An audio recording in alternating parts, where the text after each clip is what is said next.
Welcome to the Royal P Show. I'm your host, Royal P, where I believe health is a new goal, water is life, and God is above all. I emphasize the importance of mental, physical, and spiritual well-being.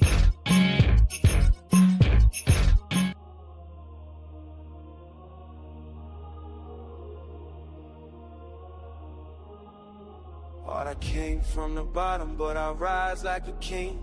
Heavy is the crown, but I carry that thing. Purpose in my chest, fire when I speak. This is Royal P Live, this is power every week. I came from the bottom, but I rise like a king. Heavy is the crown, but I carry that thing. Purpose in my chest, fire when I speak. This is Royal P Live, this is power every week. Babe, I was trying to make the frills during our little torn out pain. I'm finger on cool, but I'm flat now, strong now, break down my bone. Wanna talk, bro, talks, I'm awake till side. What's right, this life. This is the truth, this is love of the fight. This is grind, faith, culture, all in one light. Pressure made better to make me rise. Now every show is purpose, Royal P Live. I came from the bottom. Now I move with the crown. Purpose in my voice, purpose in my voice. Welcome to Royal P Live. Strong and smart ovation.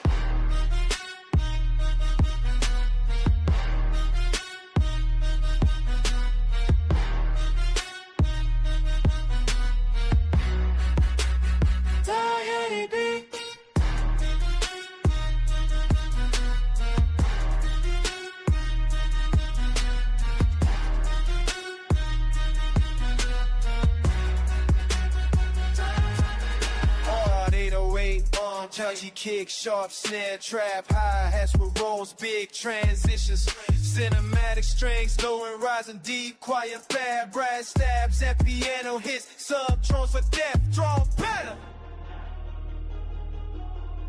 Loud gunshots. Say, how we talking about beats? Follow on the pre-hook.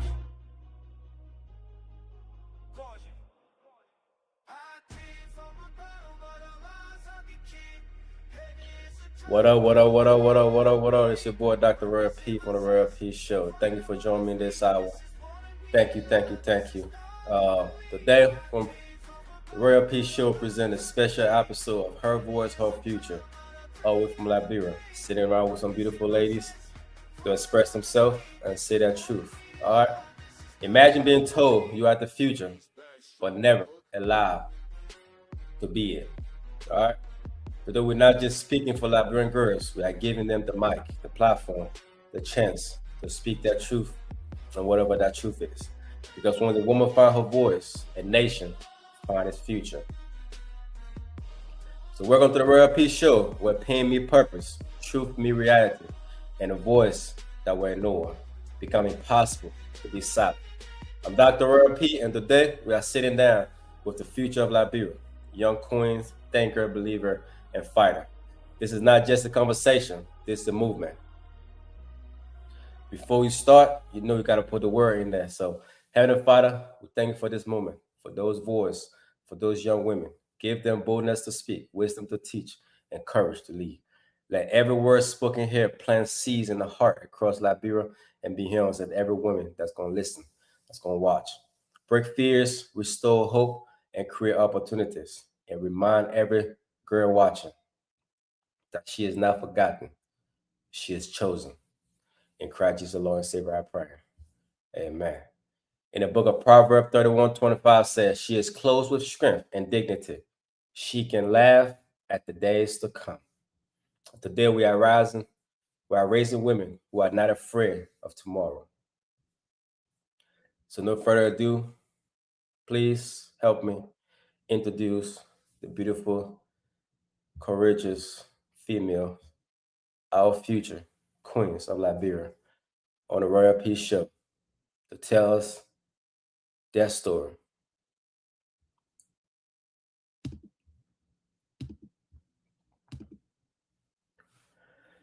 So welcome, ladies, to the Royal P Show. Thank you for being here. Thank you so much for being here. So I'm Dr. Royal P. If I can just go around and introduce yourself, tell the people a little bit about yourself, and we can kick it off from there.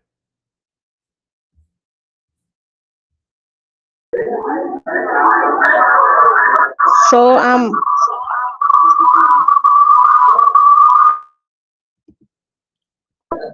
okay, my name is Dede Cooper.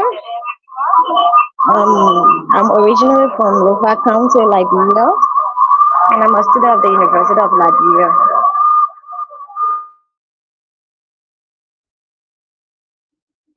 Okay, thank you. Thank you. I appreciate you.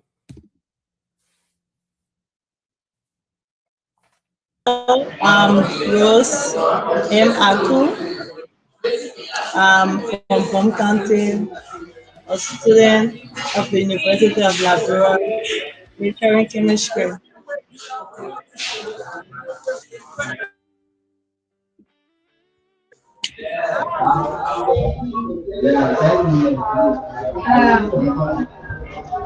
Someone that was from Lake County, student at the University of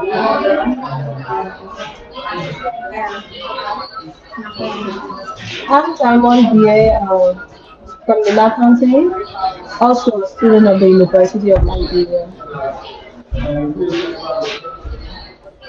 Okay, we appreciate you, ladies. We appreciate you. So today I'm gonna ask the questions. We'll have a conversation, pretty much what it is. And anybody can jump in. When you jump in, ready to talk, I'm gonna put you on the platform, make you on the big screen, and we can move from there. All right. So we're just gonna have some fun. Just tell your truth. Speak freely. Whatever you want to say. Hey, this is your show today. This is your voice. Whatever you have to say, just go ahead and say it.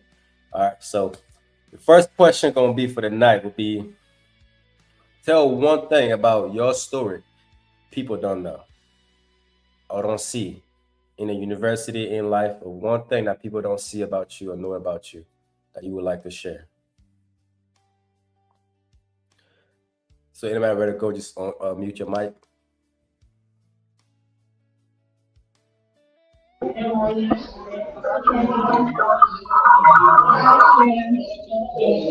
so like today and now, let me tell you what actually see that it is see what what is see is the right side, that's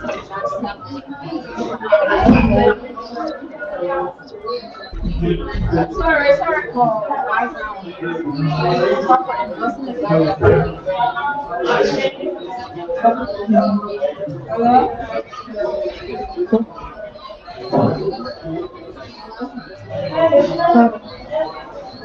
Yeah, that's sorry for the noise in the background because it's garden Okay. Yeah, I can hear you. I can hear you. It's a little bit low. It's a little bit low, but I can hear you. okay, so what I was saying is people only see the grass now. They only see what I want them to see. They feel that all is well, all is good, things are just moving on fine, like very important, but they don't actually know what goes on. Let's just say, oh, not against, they don't know what goes on. They don't know the struggles, the success night. They just see what I want to see, but it's actually a huge story to tell beyond all the smart, just like that movement in public thing that yeah, it's just the right time for telling, but they actually know the whole story. So that's just the thing that Eric is bringing. Okay. So for me, I'll say it's the pressure. Imagine a female coming at the University of Liberia. You are majoring chemistry, and you gotta balance your your school with your life outside, the pressure from the society. Like they don't see the pressure. They don't see the pressure. Like sometimes we feel so pressured that imagine you gotta leave campus, you go home, you have work to do, assignments to do, but you have work at home. You gotta the balance. Yeah, that's one thing that people don't see. All they see around that wow. That they usually say you are Pagu is strong. So they'll just say that, but for me, pressure. And also, one thing that they don't see that we secretly carry as females in Liberia, really, we that chose to have part in education. At any point you can build up your own self-esteem. Because imagine you got to stand up to boys. You gotta meet teachers' expectations. You gotta meet your parents' expectations. You gotta meet societal expectations. So for me, why they don't see and why they don't know, we are the only ones that carry the burden, the pressure. Yeah, that's what I would say.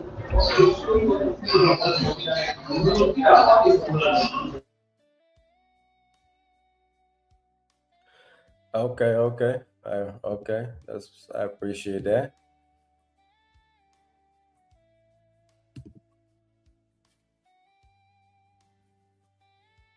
The background was a bit noisier. I had to do a change of location.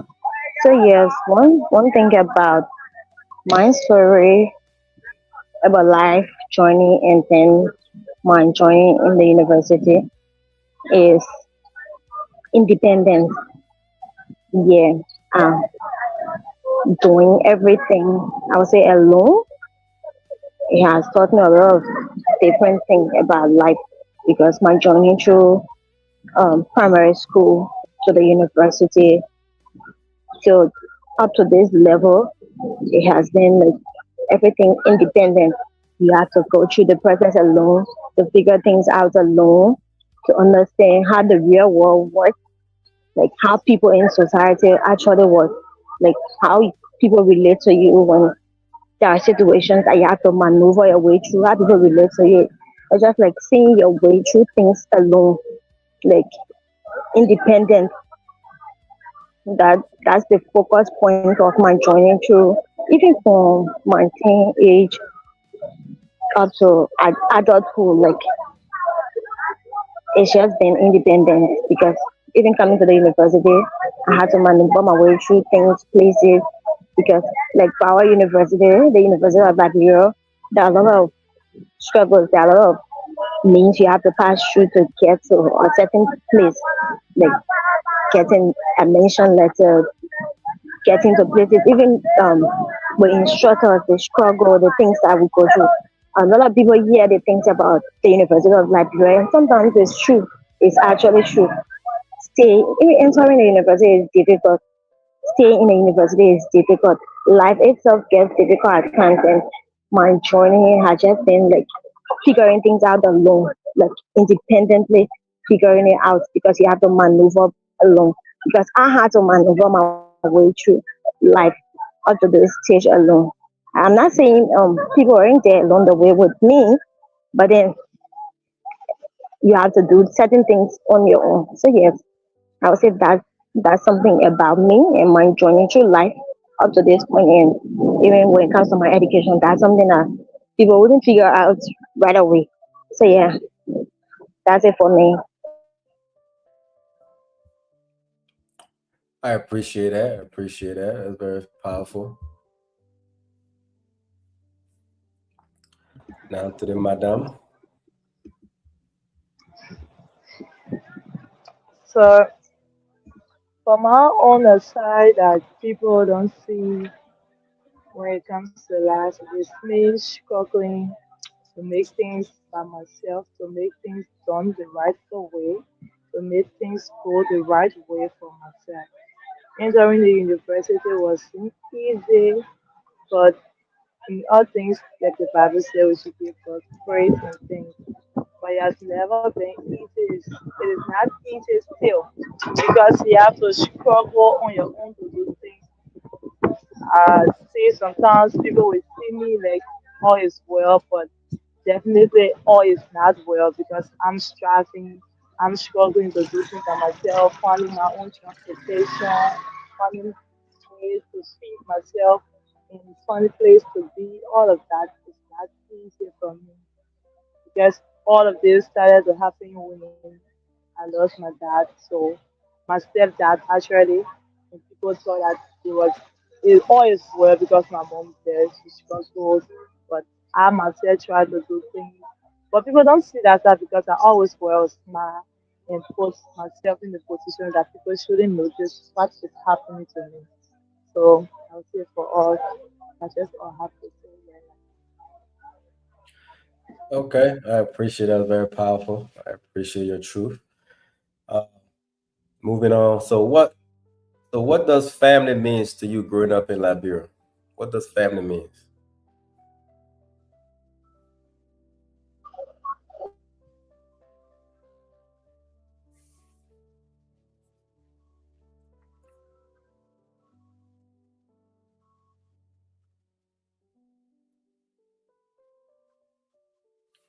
You hear me?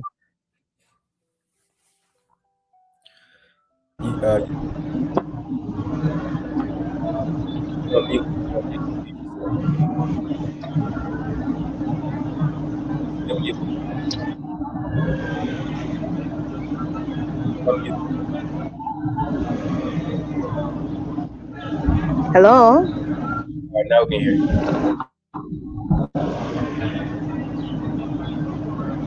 All right, go ahead. We can hear So I would say for me, family is communication. Family is togetherness. Family is where I can speak and I can be heard.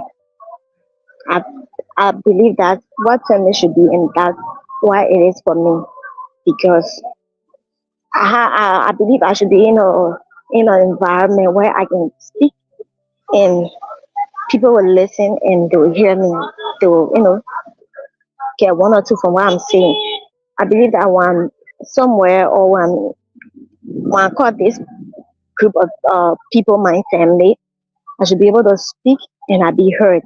I think that's one of the most important things, and that's one thing I think we are lacking as African, as Liberians.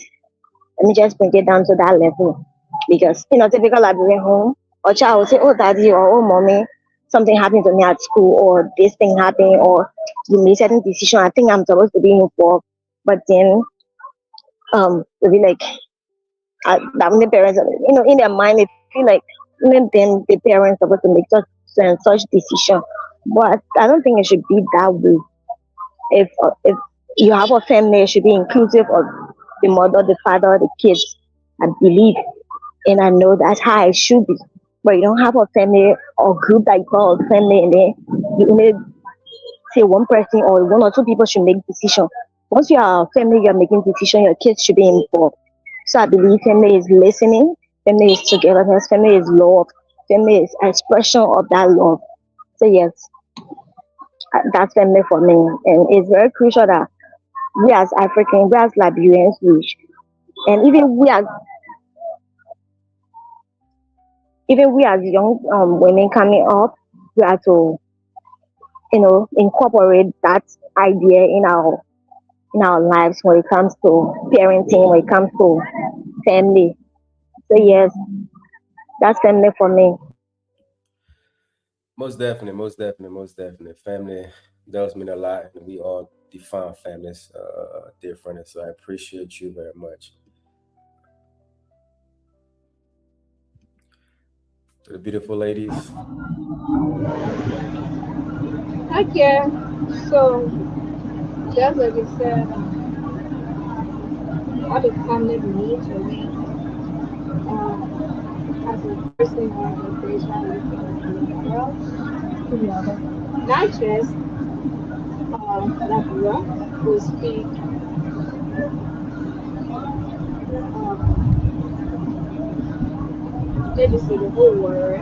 Family, family to me were people, people you can confide in, people that when you're when you're in need of certain things, people you even speak it out loud, like this very honest thing, and then let's say they will try their possible better to pay. That person will be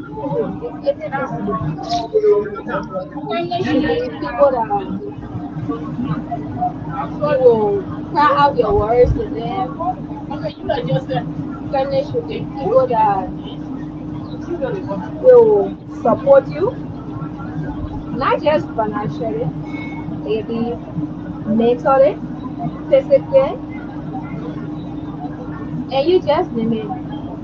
Family should be like what they can call bestie. In our library setting, we get something they call bestie.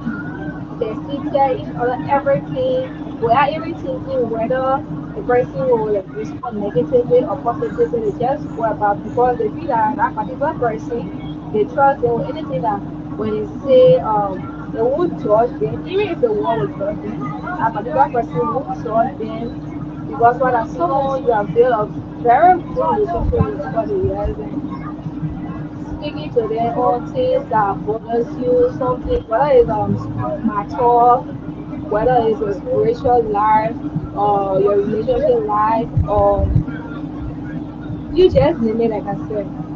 So family should be someone that you can confide. If they won't confide and look at you that you should just go about with them. Yeah.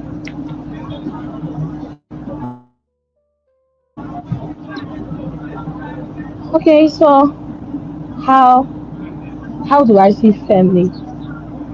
For me, family should be your protector.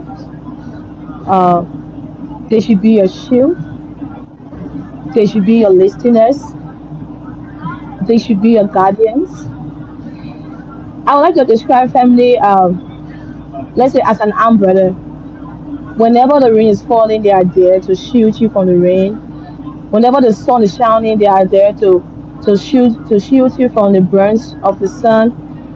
Whenever you are too tired to walk, you can use them, pressing them towards the ground. Whenever whenever you are strong enough, you can hold it in your hands. I think that's how family should be. We should be there for one another. It's true that from our traditions and the setting like Liberia, sometimes most families struggle from that. We're in because of our traditions, our fathers, our mothers. There are more focused on providing for the family, and let's focus on the welfare of the children, their emotional state, their physical state, their mental state. Family for me, family should be there doing the thick and things. It's true that no one is perfect and no family is perfect.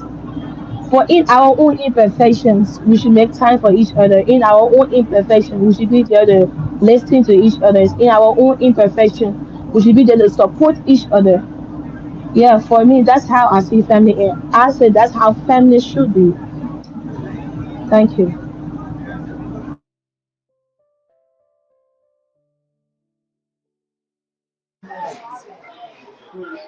So Quite for my clear. end, Okay. how I see things on there. So for my end, how I see family. I see family to be a shield, like my friend said. Family should be like a protector for us, and they should be a pillar for us also. It should be someone that we can lean on, someone that when we are feeling emotionally and some challenges we are going through, family should be there to counsel us, to guide us in a way. But we found that a bit difficult in Liberia to see family like there for you is somehow difficult. They only focus on getting things like providing your needs, like food, school, shelter, and all of that. Forgetting the fact that you might be going through something that will weigh you down emotionally. That's how family should be. Family should be there for you in your time of when you are feeling so emotional, like something is happening to you. They should be there for you spiritually. They should stand by you. In everything, there should be a shield. Family should be like people that you can lean on when you are in tears, right? You should lay your head on them and cry on them, cry You're preying on them, laugh out your happiness with them. That's how I see family to be. But it's so sad that in Liberia it's very hard to see such family because of our tradition and everything, how people do things, how our parents do things. So it's somehow difficult for us to share our pain because most parents don't actually listening. Apart from parents, most families don't actually listening. They don't feel our pain. They allow us to go through it by ourselves. It has been not a good thing. Thank you. Most definitely. And Very interesting. if I can call me again, we're not disputing the fact that our family, as at some point they don't provide for us, like what Rose said. They provide food, clothes, shelters, yes, and we are grateful for that.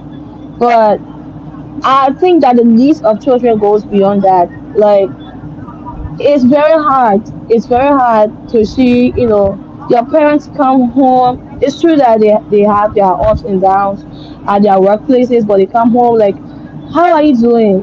How's the school? How's life with you? How are you doing emotionally? How's your life spiritually? All these things, right? It help or try to make right decisions.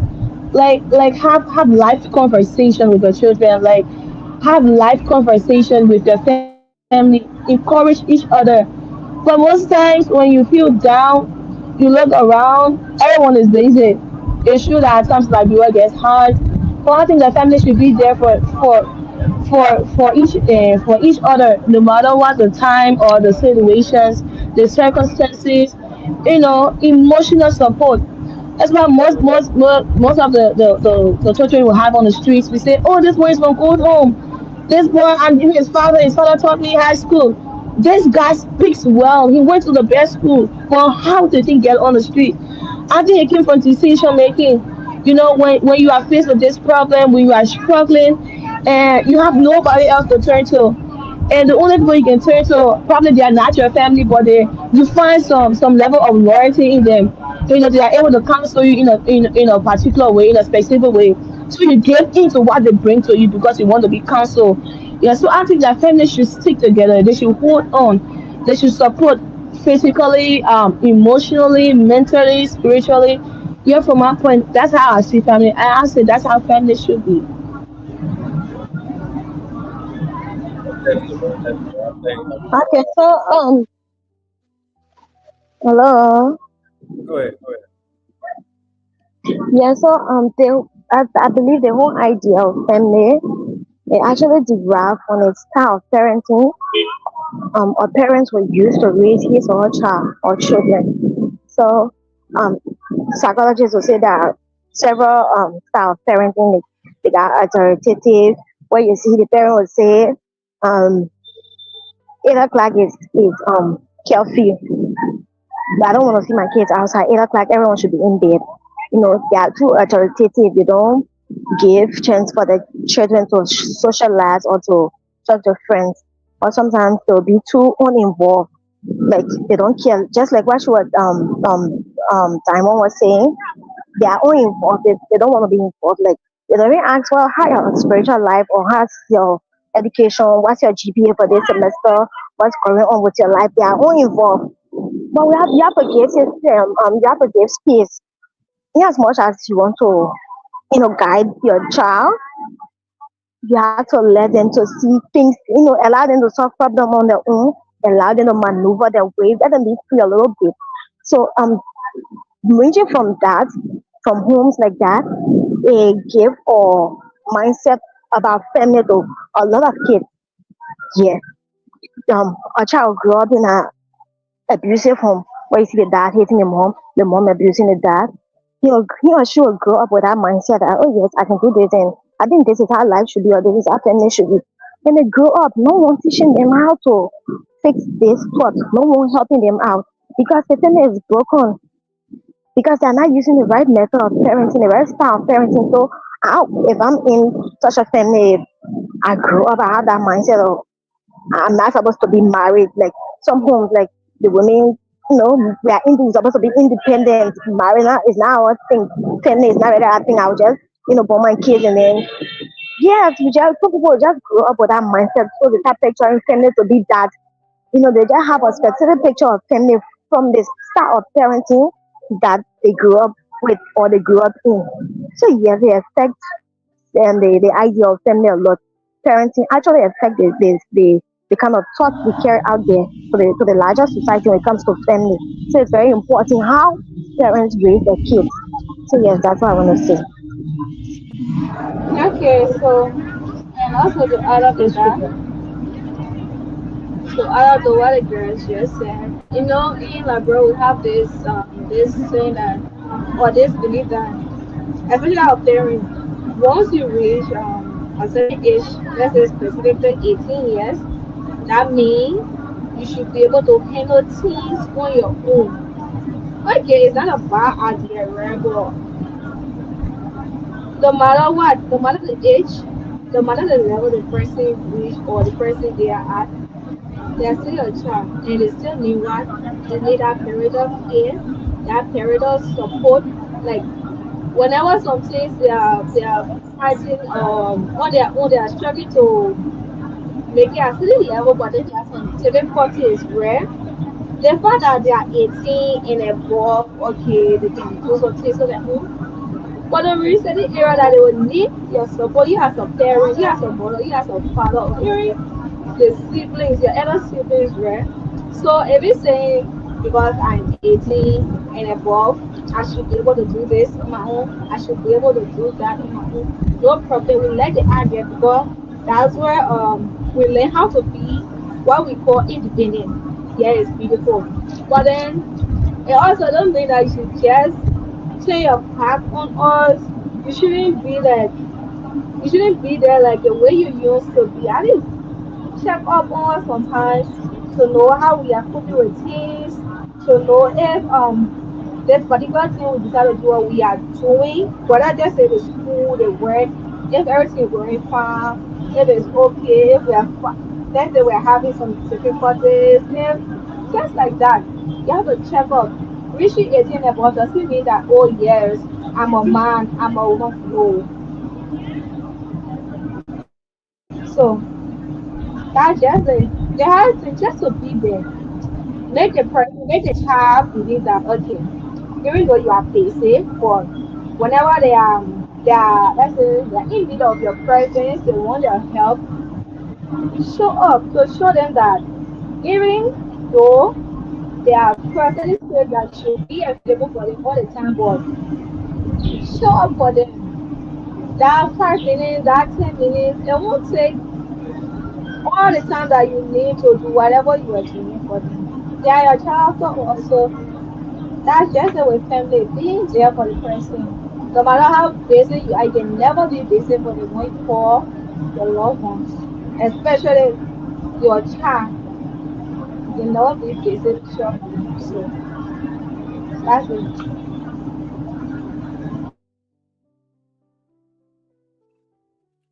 So most definitely, I do understand all you guys' points.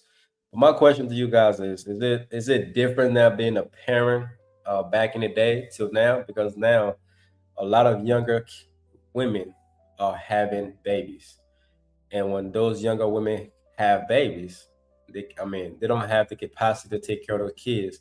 So it pretty much you taking care of yourself, and now you're letting grandma to take care of your babies. So when I grew up, my grandma kind of took care of me before she passed away, and then because my mom was young when she had me. So it's is it a little bit different from your parents, back then, like the 80s till now, parents having a kid, and it's the environment because everywhere is different. I understand a parent is just more than raising a child is more than just providing food for them, giving them shelter. It's actually providing more than just that for them. You have to, like that one of you said, you have to talk to them, see how that day is going. You have to make them comfortable enough to come and talk to you. You are not that friend.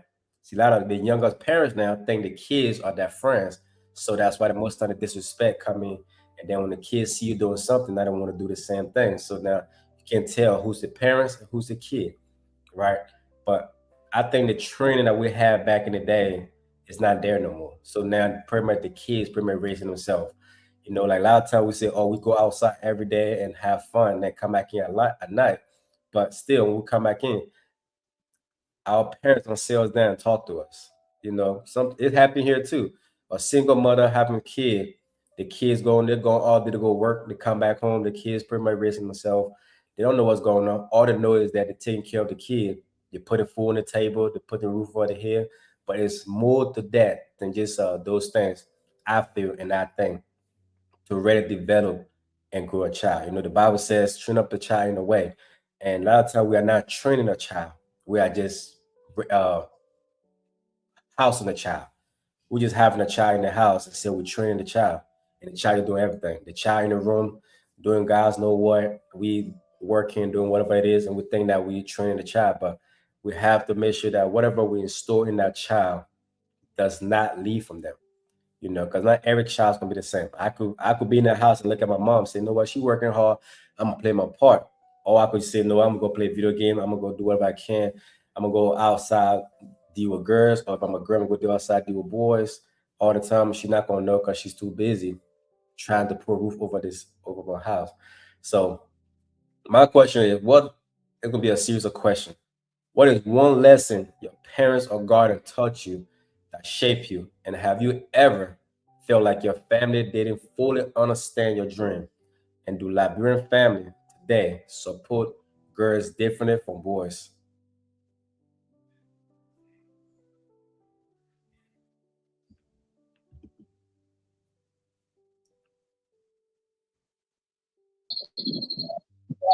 So the idea back then the parenting was different. You see, the people used to say it takes an entire village to raise a child, but now it's different. Like you're saying, it's different now.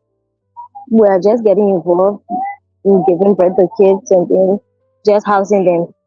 No parenting. Everybody's doing their own thing. Yeah, even the parents are can be encouraging the kids. So there are a lot of lessons to be learned, and it's very important. One thing I've learned is that life is a roller coaster. It's not static. It's dynamic. So you'll not be one place forever. Okay. So in as much as you'll not be the one position, or your parents might not be around forever, you have to be wise enough to put your house in order or put your life in order. Kids, we young people nowadays will enter school. Our parents will try to support our dreams, but will be very nonchalant, very reluctant, and then we just blow them all away. It's happening every day, like on a daily basis. You see a young kid from a very good background. The parenting back then, people, the parents will try to support your dreams, your ideas, but not to the full. There's someone that will, try to trash it away. You see a child, they really know how to draw. They would print with their finger with a pencil very well. But then they would say, oh, but then Johnny will do for you. Go to college.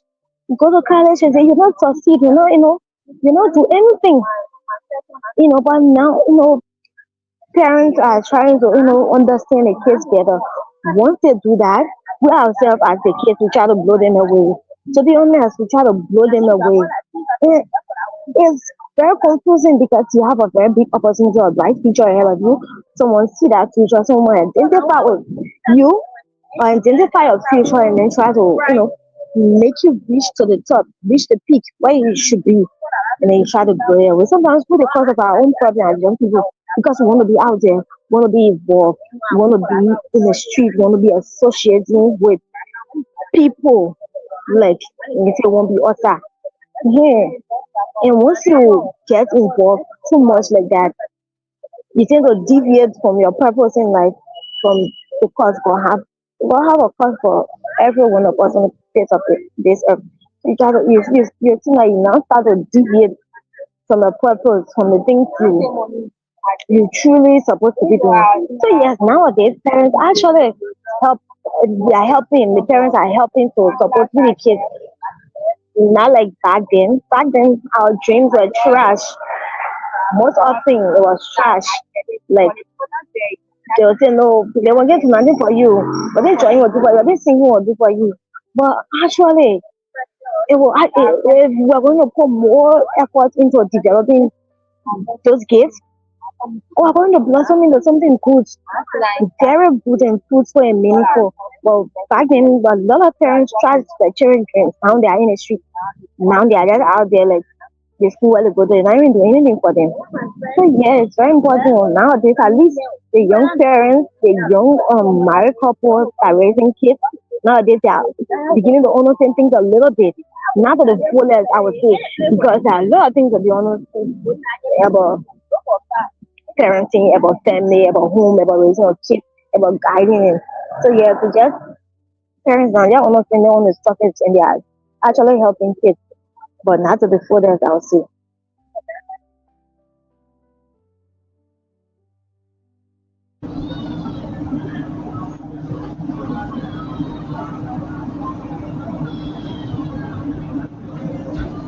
Okay, so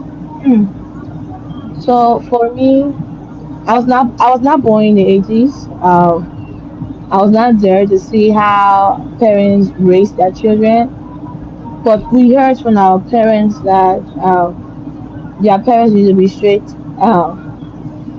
They set boundaries. At some point, they were open to listen to their children.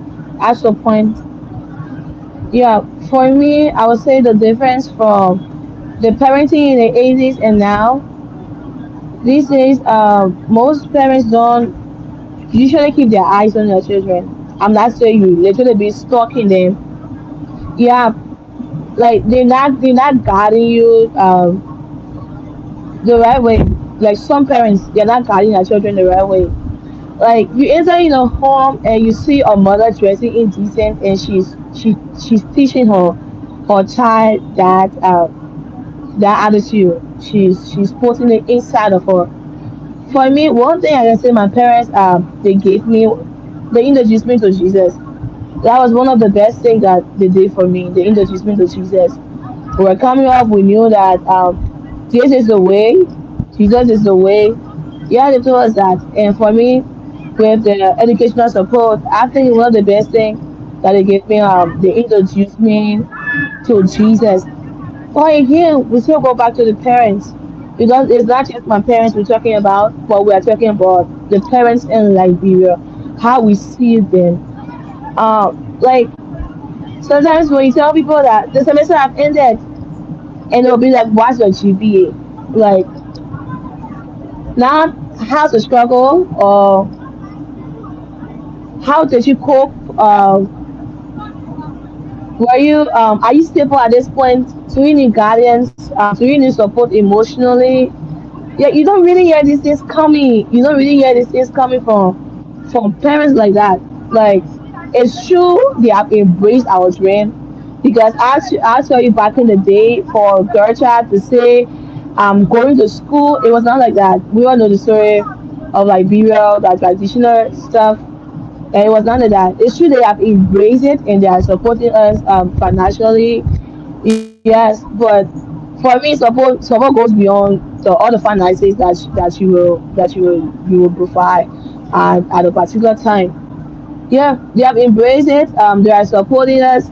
But for me, I think most support need to be added there. Not for my one, but for most parents, like you see your girl child from a poor home in Liberia and she's struggling. She comes to UL. She don't even have food for lunch, but she's still enduring everything. Imagine her going home and her mom's like, "My daughter, I'm so proud of you. Thank you for standing up for the family. You will succeed." Sometimes you speak these good words over your children, but sometimes when you get home, they be like, "You have your work to do. Why did you stay on campus? In fact, put that book down. Can't do your work." Like, I tell you, if parents were speaking good words over their children, encouraging them positively, the results that we are seeing in Liberia will be less. All these bad results will be less, and the good ones will be more. Because I tell you, Liberians, we are strong. We know how to endure. We know how to persevere. We know it. We have that inside of us. We have that fighting spirit. That's what, that's part of the country situations. That's part of the economic crisis. We still keep pushing. You still see children pushing. Sometimes they don't have the best clothes to wear, but they still appear, with all that confidence. They still appear, they still scoring their grade. Yeah. I think that parents need to put more into speaking good words over their children to be there for them. Sometimes look at your child and say, "Wow, you are just good. You are the future, like the future leader that Liberia is waiting for." Encourage your child. It's true that you have embraced their dream. It's true that you are supporting them, but it's good that you boost them mentally. Yeah, thank you.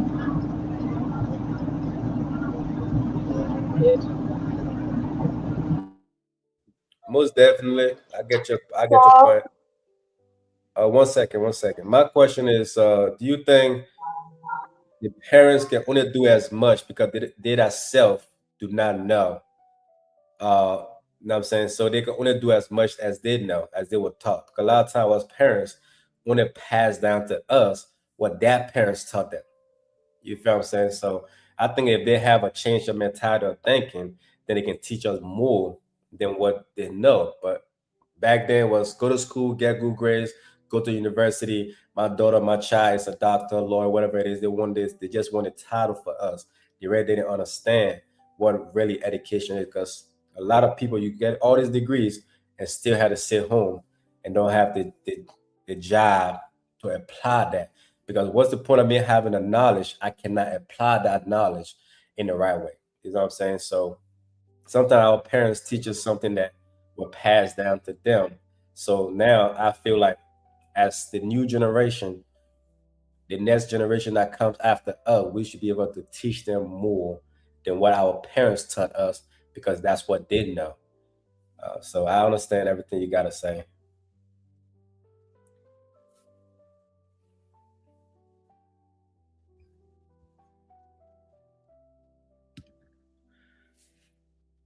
Rose, you want to jump in? yeah, so for my own side, saying parents of these days and parents of the past, I grew up with my grandmother. I saw the way she used to do things. If you do a single of thing for that woman, she would always find means to appreciate you, and she always noticed that she knew her happy hours, sad hours, or if I'm going through some things, she was feel that I'm not in a good position and things. She will always come and then ask me because normally she's to call me Muna, how you do? I know them that you are not in this moment. But parents of these days, they find it so difficult. All they feel is that when they give birth to you, they take care of you, they buy you all of the things that you need. They just let you be like that. And sometimes we will just mingle around with friends, and then we will start getting some advices from friends which might be good or might not be good. And the parents of those days, they were strict, but they were also lacking some knowledge. So our parents that they both during those days never or they don't really have that knowledge pertaining to now. So you will see a mother that grew up very strict with a mother. They never used to talk about menstruation like that. So if you grow up with a mother and then you start to see a period, let's say your first time seeing your menstrual cycle, right? You don't know anything about it, go to her. So one time should be like, don't call that thing. Instead of her giving you the education on what to do, how to do it, she won't do it, she'll be like, the way you not starting your period, that's how we call it here, right? The way you not starting your period, say the 18 you should do it. They will not tell you how in which you should do, how you should go, but they'll just make you your friend and all of that. And parents of these days, they don't really like sit and counsel their children, give them something. They just overshadow the love and they don't train the child the way in which they're supposed to train the child. They just make everything to be on love, love, and love. They are not really training the child the way children are to be trained. You'll see a little child will insult a older person when you go talk to that child. Or mom will be like, don't talk to my child, don't be my child. You know my opinion, I pick my child. Yes, he's there to pick for the child, but one person can train a child. They just saying that say your one only but your one to train. But these day parents they really focus on the law. They don't focus on training the children. And during those days parents they were very strict. They focus on training the children, working and everything. So there are similarities and there are some differences between those days parents and now of this nowadays parents.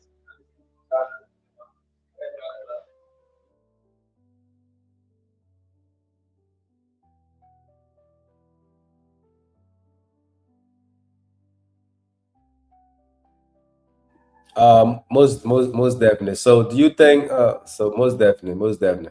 So my question is, have you have you ever had to choose between being a good daughter or becoming who God calls you to be?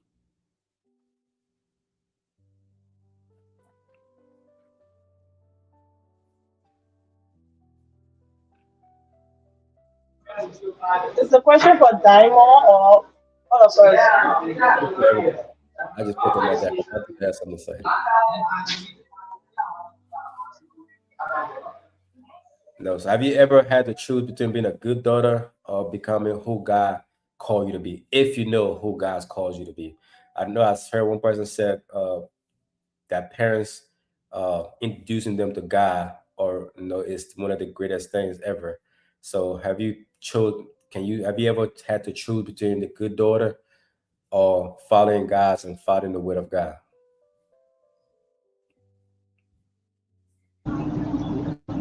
I was the one that said that.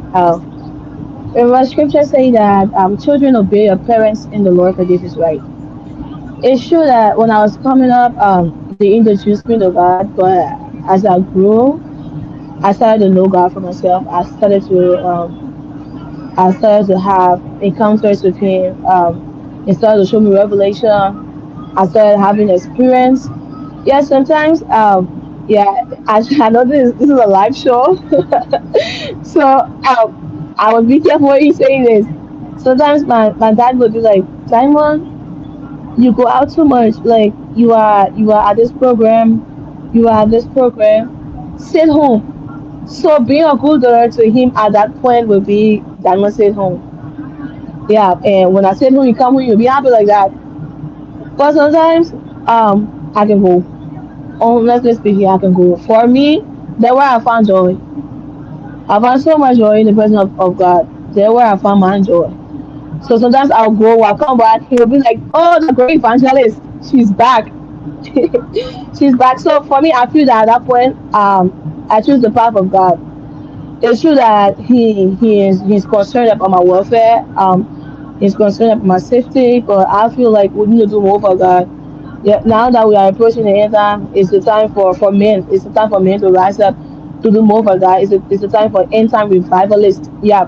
So I've had that point that I had to choose, and I chose the path of going through God, then stay home. I'm not saying that staying home was bad, but I just had to go for service. I just had to go for worship evenings. I just had to go for tarry. Sometimes I can go for tarry. You'll be like, you didn't tell me just earlier. Why are you telling me this now? I'll be like, oh, this tarry came out last minute, so time we gotta go for this tarry, and we are probably how our days to fast for, and we need to go for this tarry. And sometimes you will not be too satisfied, but then it's the work of God. He has to agree. So I've chose God many times.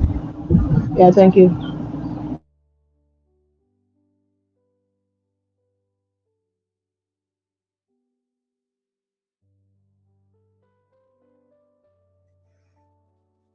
Okay, so is like this. You I would want to say I'll choose being a good daughter over the plans God have for my life. But then let's say it this way. We say God has a plan for our life. He His plans for us are good and not of evil. And we believe that because I'm a Christian. So I wouldn't want to say I would choose being a good daughter. You want to be a good daughter, yes, you want to make your parents proud for what you are doing. Um coming to school, not getting overly involved with the things out there. Because a lot of times they can be distraction, very, very distracted. So you wouldn't want to allow that to get in the way of the plans God have for you. Let's say you pray God and say, God, show me my purpose, show me the plans you have for my life. What am I calling into? God shows you your calling and your plans, the plans you have for your life. And then at some point in time, you want to like, okay, it's good. Yes, we understand it's good that you have to make your parents proud. You have to do that. But for me, I'm a first child, so there are a lot of responsibilities that come with setting the boundaries, setting the path straight for the younger ones after, or the younger ones that are coming behind you. So the pressure there. So you want to be a good daughter all the time. You want for your younger siblings. For me, I want my younger siblings to get yes, that's not being safe. She's doing great. She feels she's that and see a lot of good things about me. But also you want God to be the center. Me, I put God first in my life. He's first, he's the best, he's the last, he's everything in my life. I pray every morning for God to direct my step. And that's the most important thing. You every day you work for God's plans to align with yours, then that's wrong. Always allow your plan, all of your plans to align with God. Don't say, okay, today I have to. I sing in my church choir, right?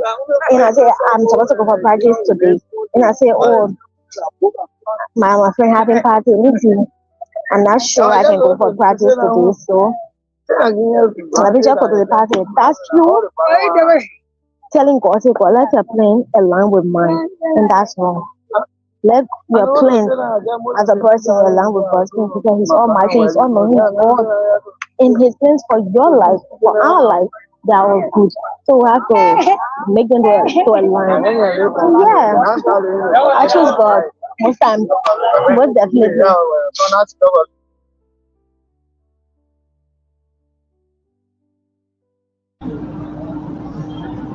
Okay, so everything everyone just said, there's always some kind of like what we are, we are not So it's we not a just say bad thing to be a good child, but it's also good to walk in the path of God. Like what God wants you to do is better you do it. It's better you do it and also be a good child for your parents. Because when you are a good child coming up, you get younger ones behind you. They can be people, children in the community watching you. They want to be role model. You see children from your auntie or your uncle's side who is watching you, right? So it's good to be a good child or a good person coming up. But it's also good to walk in the path of God. Because if God leads you, God directs you will help you to be that good person that you want to be. So you shouldn't just do it like, oh, I want to be a good girl. I want to be a good girl. You start to do it, and then one thing for another, we start doing things all of the way because God is not this happen when God is inside, you will grow up being a good girl. People will admire you. So it's better to be in the path of God. Then God can help you to become that good girl or that good person you want to be. That's awesome. all right. Okay, so exactly what I was saying, right? Everything Grace just said, there's always something we've all experienced or we are experiencing in like the case where I have to choose between being a good daughter or to go in what God like what God has in store for me. Just like what you just said, the Bible says in Jeremiah that God plans the ones that are plans of God of good, not of evil, to give us what an expected end. Yeah. So have to be a good survivor, right? For me, I've been in that state is unknown to abusive parents. What have the children being a good adult? What's gonna happen? Well, all right. So let's would look at it this way.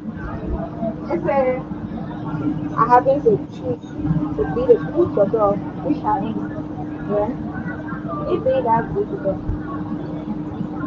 it comes with lots of what trials and temptation.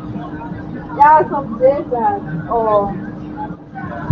I'll feel like this is too much, and there are some days when I'll just wake up and then I'll be like, oh, I'm done with this house. I'm done with everybody. I just want to go out, be on my own, do everything on my own because I choose to be the good girl.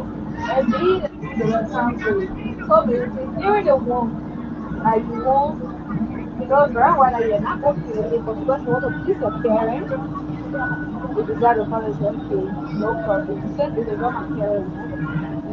But then the point is, it comes with so many trials and temptation, like I said. But then you see that one where we have to follow God plan. You know, one thing about God, He calls we His own, He call us His own. So God being God, and we are His children, He won't want anything bad for us. So you see that part where Jeremiah 29 says, God plans for us to prosper, plans of good to give us as strength. He didn't say it will be bread and butter, oh, but we know very well that's something that we can count, that's something that it will last forever. So for me, I would say I am already a good daughter already. So the fact that I'm already working in God's plan for my life, I just know that that expected in August is right, and I know very well that it is also the time where I was like, oh, I have to choose in being the good daughter to follow God. No, I'm not following that era, and this is a new era, and this era is called what? God era. So I'm just walking in that direction. I'm just walking in God's path, God's plan for me. Whatever He's leading me, whatever He's leading me to the sea, I'm trusting His direction. I just know that it won't end it here. In the end, will be very fruitful. So Amen. that's just it.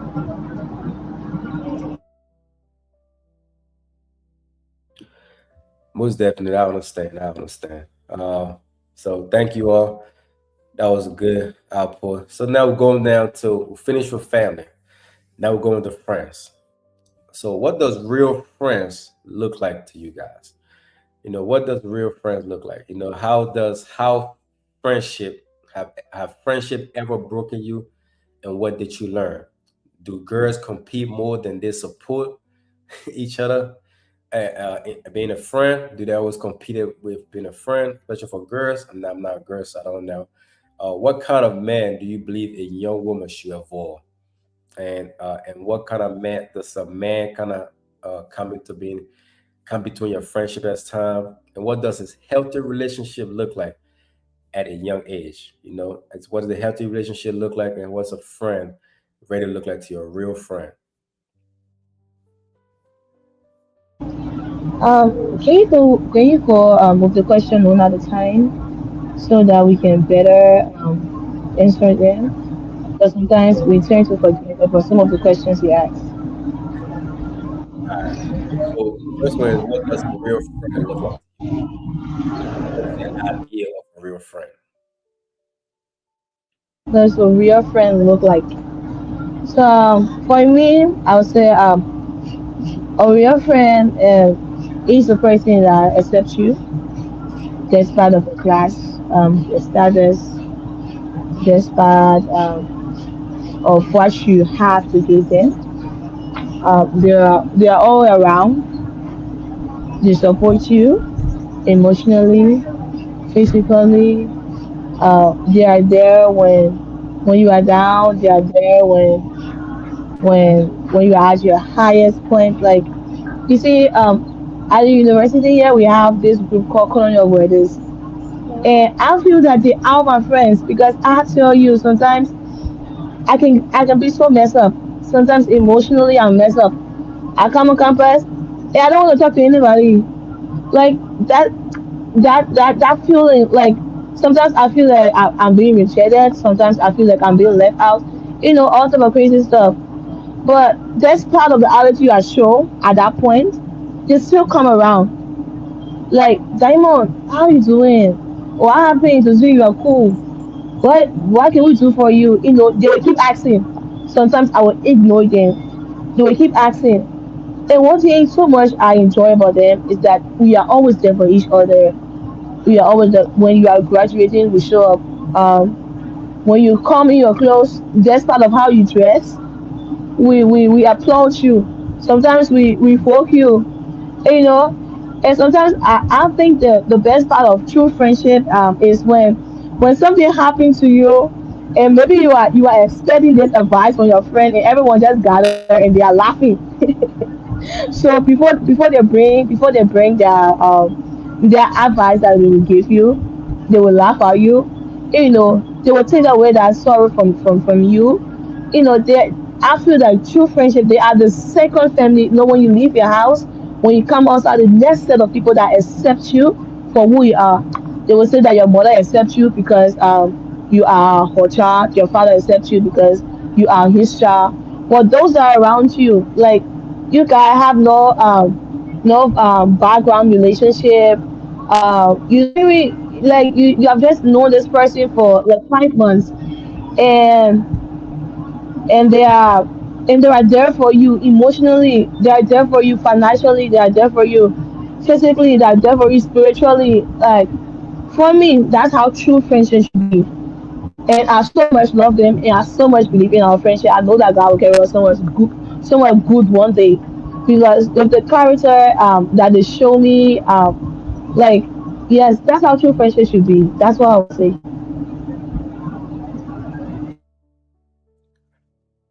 Most definitely, most definitely.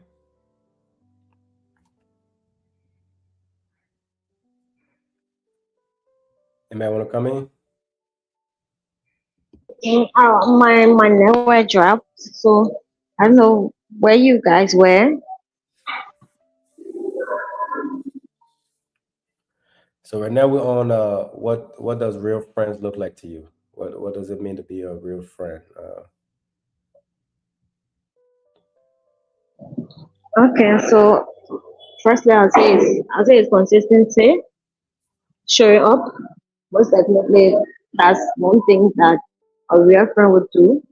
Showing up often, even when the boring times reaches.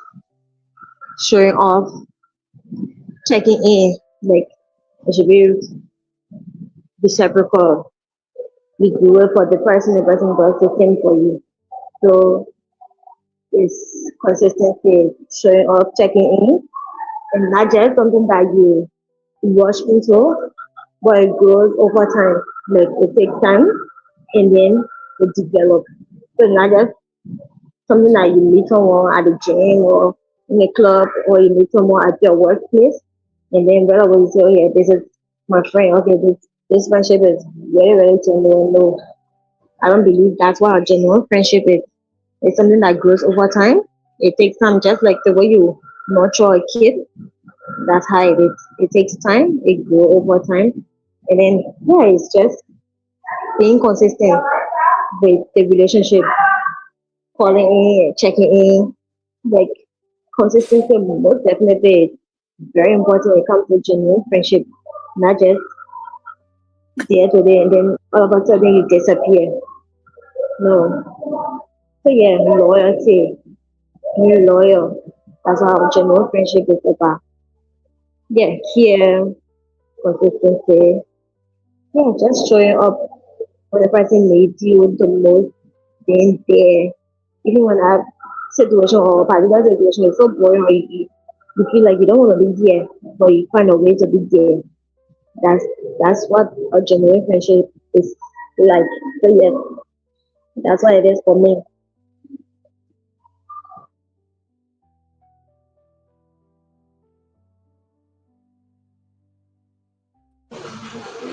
So for me, I didn't get the question right. So I don't really know. So the question pretty much is, so for now, I'm gonna ask individual I said I didn't questions. get the question because I'm like off and on in this show. Internet, the network is not straight. I feel like most of you is off and on, but the question. So I'm gonna ask. What I'm gonna do now, since the networks keep going off and on, I'm just gonna ask an individual, specific questions. And then if you want to piggyback on the last person's, Oh, genuine relationship, right? but we on yes. What does a real friend look like to you? What does a real friend look like to you? What's your definition of a real friend?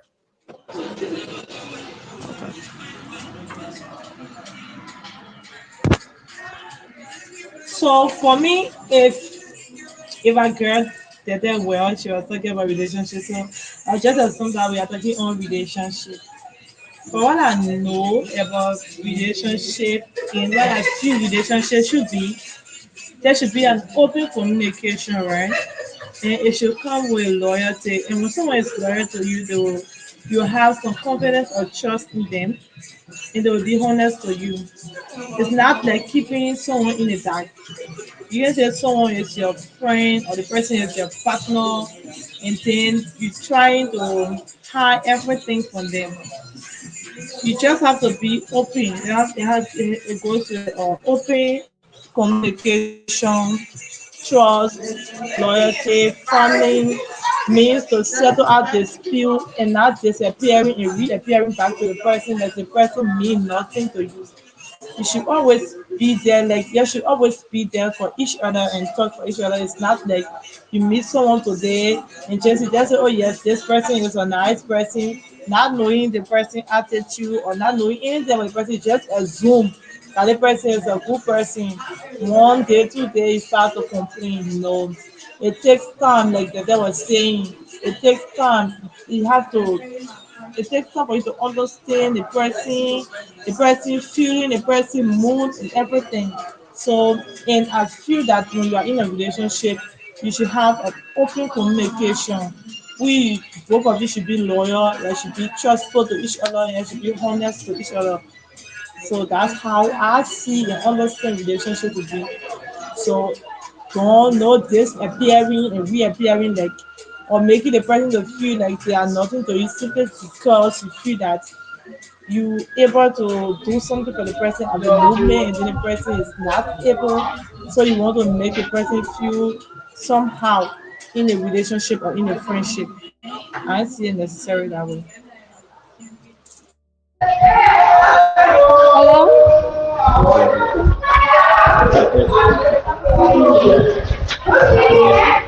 Yeah. So in a big stream, I'm gonna ask you specific questions, and then if you wanna if you wanna piggyback on what the next person say, you can't. So now, if I put you in the screen, I'm just gonna ask you individual questions so we can keep it moving faster.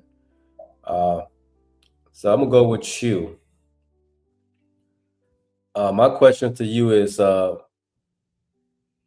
friendship ever broken you, and what did you learn? So a lot of times, like friendship has broken me. I was so heartbroken for me. One thing about me, when it comes to friendship, I tend to get jealous. You understand? If I believe that if I call you my person, you are my person, right?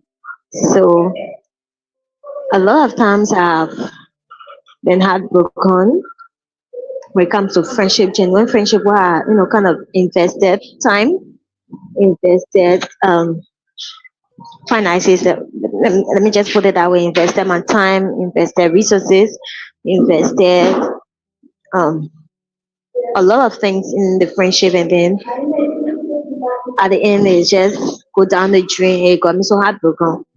So and those instances or those situations has taught me that you don't rush into these things because over the years, most of the friendship is like I was the one doing the most. Let me just put it that way: getting involved, making all time to check up. Just like I wasn't actually being valued. in a particular area. And it broke me so much that when people come around, like I was a recent, I even discussed with someone that was trying to figure this particular person out if the friendship is going to lead to something genuine. Because I don't want it to be something I rush into, and then at the end I get my heart broken because I think I get very jealous when it comes to friendship. Like one instance, a girl I called my friend was very close, very very close, and then I went on the internet on Facebook. I saw she posted my bestie, my this and that. I know some people would say that that is being childish or immature, but if I say this person is my person, I want you to be my person. That's why I always tell people that I've not really have a bestie and stuff like. And I really wish I could have one because you just see it so interesting. People sharing their emotions with some of their age range, someone they can relate to, someone like that understanding. Like I had something like that. Yeah, I wish I had something like that. It feels so beautiful for me. I've always been praying and saying for my kids, I wish my kids can experience something of that kind, to have someone close that they can call their friend. Yeah, so those instances have taught me a lot of things to be self-aware and to always, even though it's negative, but yeah, to always have space for disappointment because people will always disappoint you. People that you love, people that you trust, people that you admire, people that you look up to, people that you feel that this person is my friend or this person is my person, or people that you just hold to a high extent, they will always disappoint. So every time that they will disappoint you, so just keep that space in for disappointment. To be self-aware, to know that these things you don't rush in them. So these are the lessons. To name of few, these are the lessons that genuine friendship heartbreak have really taught me because there have been series of instances that these things have happened. So I just tend to, close be close up when it comes to friendship like that. I was with friends group stuff, yes, but then to just hold someone so close as a genuine friend that I relate most of my personal life issues or life situations to. No, I've not had someone like that. So yeah, I wish I can have someone like that. It would be so beautiful for me. I really really want to experience that. I don't know if it's late. It's a late age now, but then I would really really love to have someone that I can really really call my best friend. This person is my go-to person. We do things together. But yeah, life always have a way of teaching you lessons. So that So, aspect of my life taught are me you to be self-aware. are you the same when it comes to boys? For boys, I wouldn't say that no. Like free Are you spirit, just into like boyfriend type of deal? no. I feel like when it comes to boyfriend, um, I communicate on everything. Like I talk about everything. You know what I'm saying? So when it comes to boyfriend issue, I believe I'll speak about everything. So I'm not really that insecure. I believe that we should talk about everything, the little bit. I believe communication is key in every relationship, even family, friendship, boyfriend, husband. I believe communicating to the simplest and lowest level is very key. So for boyfriend, Yeah, I tell people most of the time I wouldn't really get jealous over a boy having another girl, like a girlfriend, stuff that way. I wouldn't really feel jealous then when it comes to a friend. Like I believe friendship is key, is very genuine. When it's very genuine, I believe that it will actually use something very, very fruitful. But for boys, not like I'm demeaning, but for boys I don't no, I'll be jealous, yeah, but not to the extent that I've been or I felt when it comes to my girls' friendship and when it comes to girls' friendship. Yeah, you ready? Yeah. okay. So yeah, Appreciate yeah, it. sure. Appreciate it. Angela, ask anything. All right. So my question to you guys or to you would be: do girls compete more than they support each other?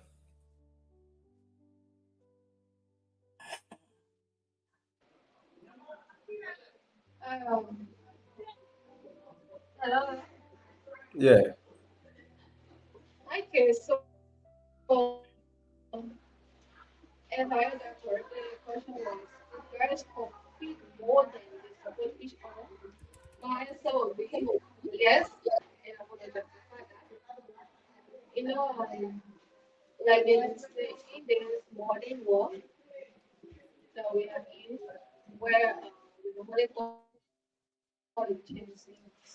We found out that most of the friendships nowadays, instead of them support instead of want to learn, instead of them supporting each other, especially in this country we call ourselves for the first time, it will be like, and they what another which are people of make, and so sorry for the word, because in the end it says like you are my friend. For me, a friend, for me, my friend. And when I'm winning, when I'm prospering, like I swear to celebrate, let happen for me.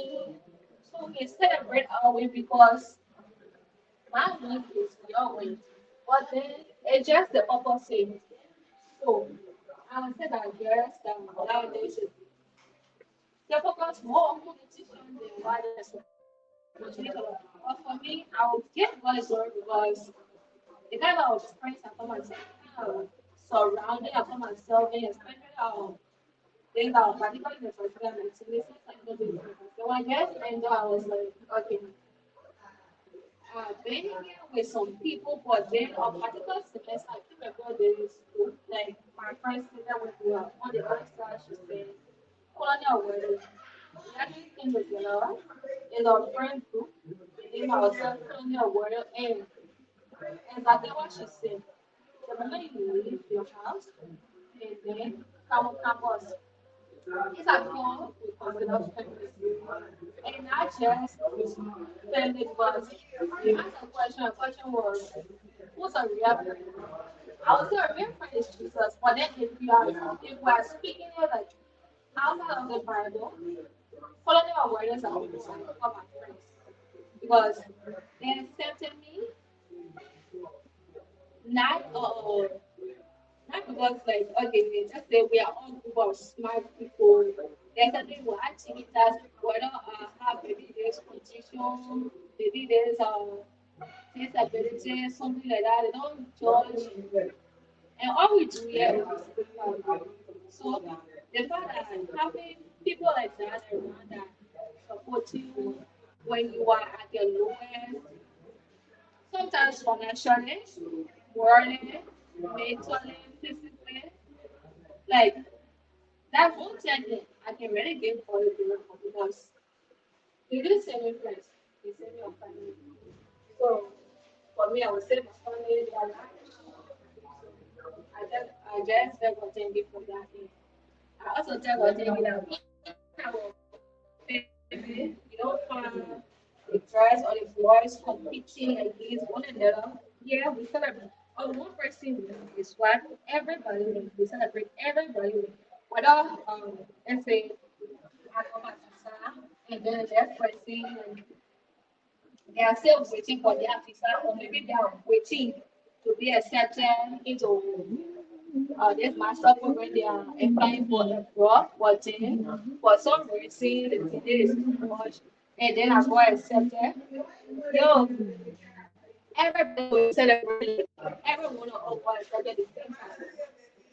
So there's a scenario I just gave. I know what she tell you that I have a lot of friends, so the friendship can reach certain level, and then you can actually know if it's whether it's just of the friendship or the friendship has been updated to another level. So that's it.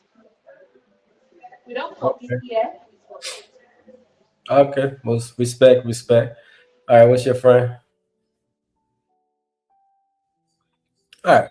So my question to you, you can piggyback on what they said, but my question to you will be, what kind of man do you believe a young woman should evolve?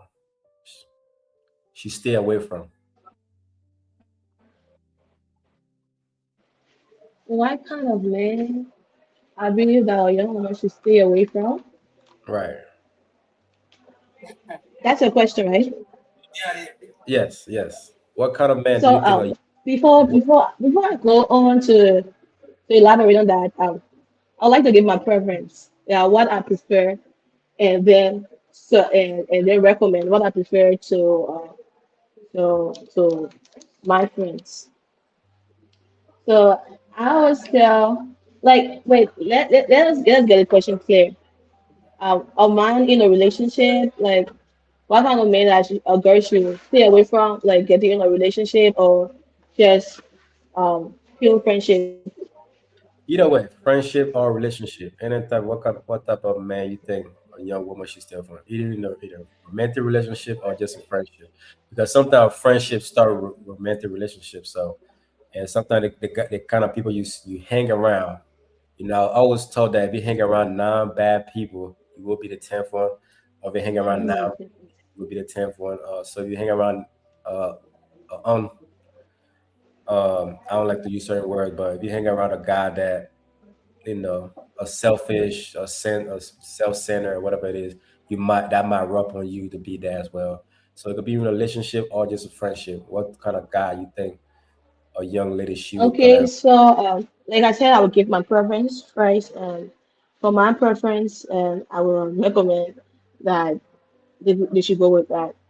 So let's start with friendship. So I've been a girl that I grew up with boys. Most of my childhood friends, they are boys. Even from the elementary, junior high, senior high, even now, yeah. Most of my friends I have are boys. And what I prefer in my friends, like I know men, they have that sensation, spiritual sensation. Okay, they have that spirit in them to take responsibilities. So they will be there to protect you. They will be there to empower you. They will be there to encourage you. They will be there to build you up. They will not be there to take away from you. Yes. If a guy truly he has the right mind towards you in a friendship, he will always be there to encourage you. Actually, I have my friends back in high school. They'll be like, "Diamond, dear, I can say that you are one of the smartest girl." And don't mind how people laugh at you because probably of how you look, but you are beautiful. Like they will encourage you, they will support you. In a friendship, that's my preference in guys. And that's why I will recommend for a girl to look out for in a friendship. In a relationship, I tell people like whenever you are entering a relationship, um, you should not be so selfish only to find a man for yourself, but also you should look for a father to your children. So for me, I'm a Christian, and I say that I have this dream, this big dream, that one day my husband will hold my children hands in hands and take them to church like the way my mother and father did. So definitely, I want a man that will support me, spiritually. I want a man that will help me build our family in Christ. So these are my preference. Yeah. So for the guys that I will recommend for girls to stay away from, those who not put you under pressure to look more beautiful than you are. They make you to live yourself. They make you to feel insecure. They'll be like comparing with other girls. Like your friends are doing this. Why you don't do this? Yeah, I have this problem on campus. It's not really a problem like that. Some guys will gather and they'll be like, you hold them away. Because the way you dress, you come into a Sunday school, you don't see the girls in biology department, you don't see how they dress. And I tell you, once I tell my male friends, they'll be like, "Damn, the way you dress is nice. You dress decent, and that we appreciate from you so much. Like they boost your confidence. Like they help you a lot. So for me, I recommend that girls stay away from guys that add nothing to them, educationally nothing, spiritually nothing, emotionally nothing, mentally nothing. Yeah, they only want to take more from you. They want to build you into what they want. They want to see that preference in you. Well, a guy that means good for you, he will look out for you and he will encourage you to become a better version of yourself. That's why you see most girls they are being pressured, right? You come on campus, you see a girl that came to learn to become a future leader of the country. She's dressing a certain way, and because some guys are around her, they are encouraging her, like, oh girl, you look so sexy. That wrong side of her, they bring it out of her. And I'll tell you, I know guys, a person said to me before, they said that once they may have his girlfriend, every Sunday they are going out. They will be drinking, or he will carry you out, he will ball with you, he will spoil you, whatever thing. For time to marry, you will wonder for the girl that's at home. You say, I want a home girl. I want girl well, I'm going, you going to. I want a home girl. So stay away from those guys that will Facts, not bring anything good in you. Yeah. facts, facts. Call you hooded Mary. But I mean, the Bible said our women should dress modestly. So modesty is not a. It shouldn't be. It should be looked at positively. You know what I mean? A lot of time, as a man, if a girl is showing yansh or showing stomach, all that stuff, it's good to look at. But when it's time to settle down, like you said, we're not going for those type of women. That's not who we're going for because every man already seen everything already. We're going for something that we Yes. haven't seen yet. That's covered up. Mm-hmm. That one for us type of deal. You know what I'm saying? So you're like, oh, why you hang out with those? It's like I was something that said the cars at the driving school, right? We go and drive those cars. Don't mean we take those cars home. We drive those cars every time we tell the driver we don't take it home. So the women that we take home is not usually the one I was hanging around with. It's the one that, you know what I'm saying? Because most time we like a girl, we shout to that girl. We act different towards that girl. If the one that we so comfortable, Mm-hmm. stuff like that, we're not taking her home. We just the one that we're very shy around, we're scared around when they come around. Those are the one that we're actually gonna take home, to meet our parents or something like that. So, and the one that actually dress better, the one that always showing stomach and showing this, hey, it's good to look at because we as a man, we're a visual creature. We love something beautiful. We love to look at something beautiful. But when it's time to, how can I? Because we're looking at when I have a kid, especially when I have a daughter, I don't want my daughter to be dressing like that. You see what I'm saying? So now I gotta watch, I gotta look at who my daughter can kind of mimic, you know what I'm saying, in that way to be all right. You know what? I think the way she dressed, the way she act, the way she carry herself, if I have a child and that child she can be a role model to that child. You know what I'm saying? That's what we look at. So when we come down to marriage, it's not just, oh, she pretty, I want to marry her. No, she could be pretty physically, but other way she ugly as hell. You know what I'm saying? So I appreciate that. I very much appreciate that though. Uh, that was very good. So Rose, for you, like I said, you can piggyback on the last questions. But my question for you would be, what does a healthy relationship look like at your age right now? Well, What does a healthy relationship look like?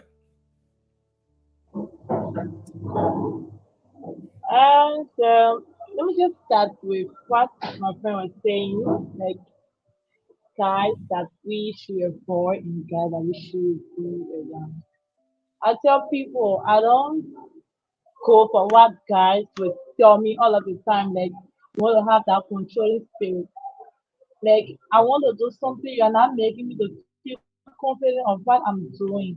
Like to support me emotionally, educationally, but you are there encouraging me or you want to support me on the other way around, right? Like we should go out and all of that. I see that type of guy is not a good person. Yeah, I can't even invite any of my friends to be around such people. You should be around somebody who will help you grow spiritually, emotionally, and even educationally.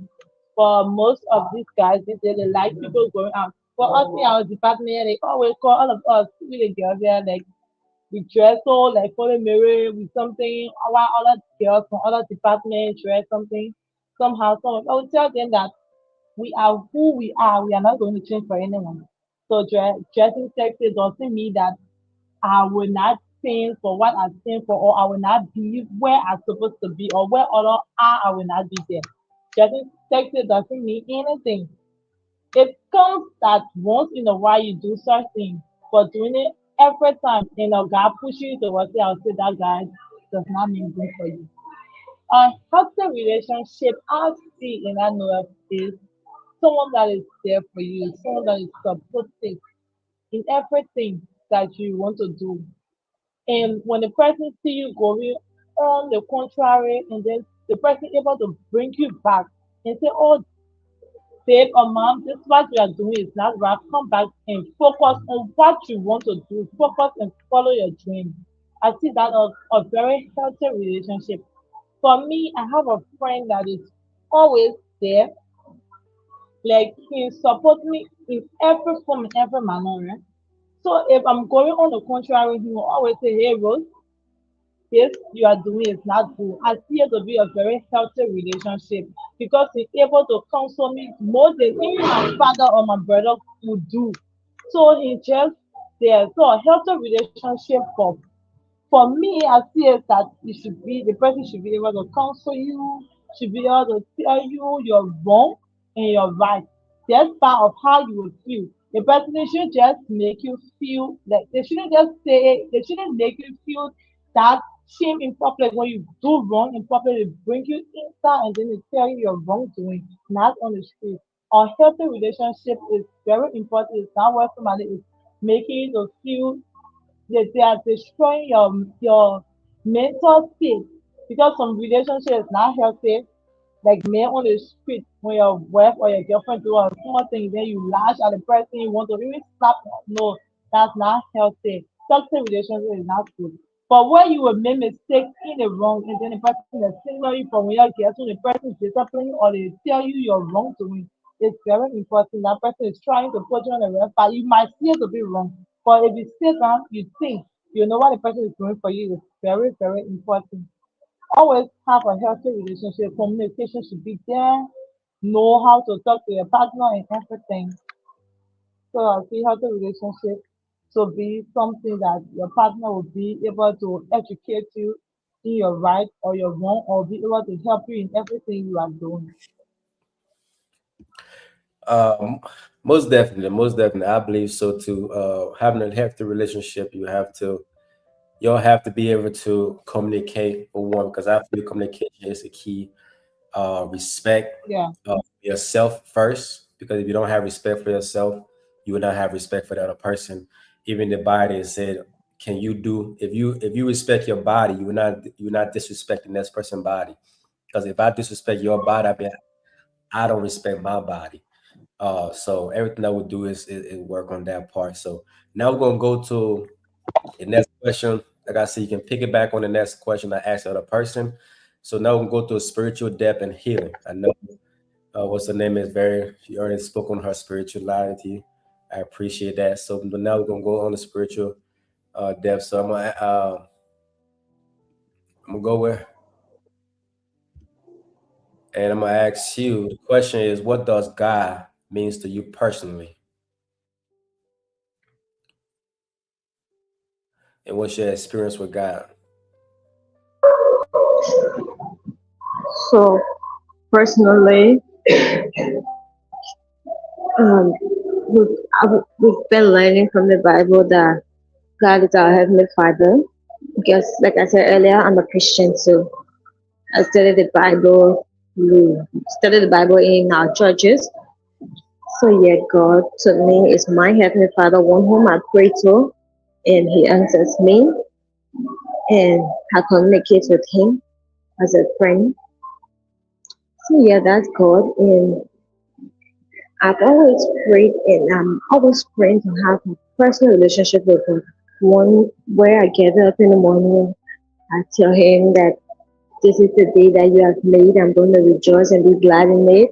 I'm going to go out there, Lord. I pray and plead your guidance and protection upon my life, because there are a lot of things out there when you leave your house, when you leave your home, you come out, misfortune will come before you, situations, temptations. They might be for you ones that you will not be expecting. Sometimes you like sometimes you foresee them, sometimes you don't. Sometimes God gave you insight, God gave you the spirit of discernment to see these things, to discern these things. But sometimes they like just unfortunate situations that before you. So God is our heavenly Father that is there to direct us on paths that are dangerous, ones that we face and we go to our lowest. God is there to be there for us through our prayer life, our spiritual life for one part, to help us be strong. He said we should be strong and courageous because he is with us. And when we call upon him, he's going to answer us. So yes, that is one person that I always look up to. Even when I'm facing difficulties like this morning, I'm coming on campus. I was so stressed. I had a situation that is really done on me. I was contemplating whether to come to school or not. The I was for a prayer in my heart, and I told God, I said, I'm going to come forth and please take control. I don't want the situation I'm facing right now, or situation, the thing that have happened this morning, affect me and the people around me. So Lord, please guide me. So it's just a friend that you speak to, a friend that you communicate to when you are in, when even when things seems all right, just talk to God because He is your heavenly Father. He sent His Son to die on the cross of Calvary for our sin. Like, who are we? Like, such a human like us. And He sent His Son to die for us. So it's a symbolic um thing that He has shown to us that He loves us and He's willing to do exceedingly abundantly above all we can ever think or imagine. So yes, it's just I believe that's why someone we should keep communicating with because he's always there. Even if we draw far from him, when things seems to take us far away from him, that's how our iniquities, that's how what we did. He still find a way to identify with us. And the thing about it, he's not going to force himself on us. He said, I'm going to stand at the door and knock. When you hear my voice and open the door, I'm going to come in. And he's not literally talking about the door, but he's talking about our heart. He's talking about our heart.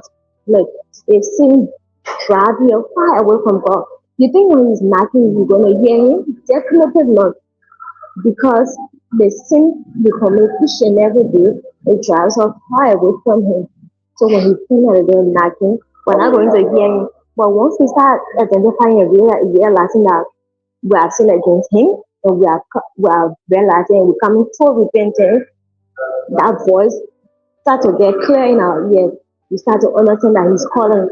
And then we shouldn't be hard-hearted to not accepting or to adhering to His call. We should accept His call and allow Him because He's going to identify us. He's going to show us His everlasting love. He's going to show us abundance of grace. So yes, we should just accept God and welcome Him into our hearts. So yeah, that's what God means to me personally. I appreciate that. Appreciate that. Yes, we God is very important in each and everyone's life. We all look at God in a different way, in a different light. I appreciate your explanation of how God is to you. He is great. For me personally, like I tell you, without God, I wouldn't be here right now. Uh, Without God, I wouldn't be here right now. So, He's very important to me personally, and I don't take him. Even though I'm not perfect, I still fall short now and then. I feel it's not the will of God, but end of the day, I'm coming back to above. Uh, so my question to you, like I said, you can pick it back on what the last question was, but my question to you would be: have you ever questioned your faith during hard time?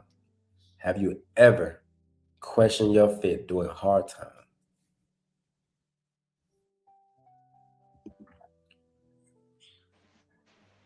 Wow, that's an interesting question. I never question your faith during hard time. Um, this is God business, so I won't lie. Even to save my face, I won't lie. So at times, I question my faith. So I think I told you about how sometimes I think they're playing with my emotions. Sometimes I feel down. Sometimes, yeah.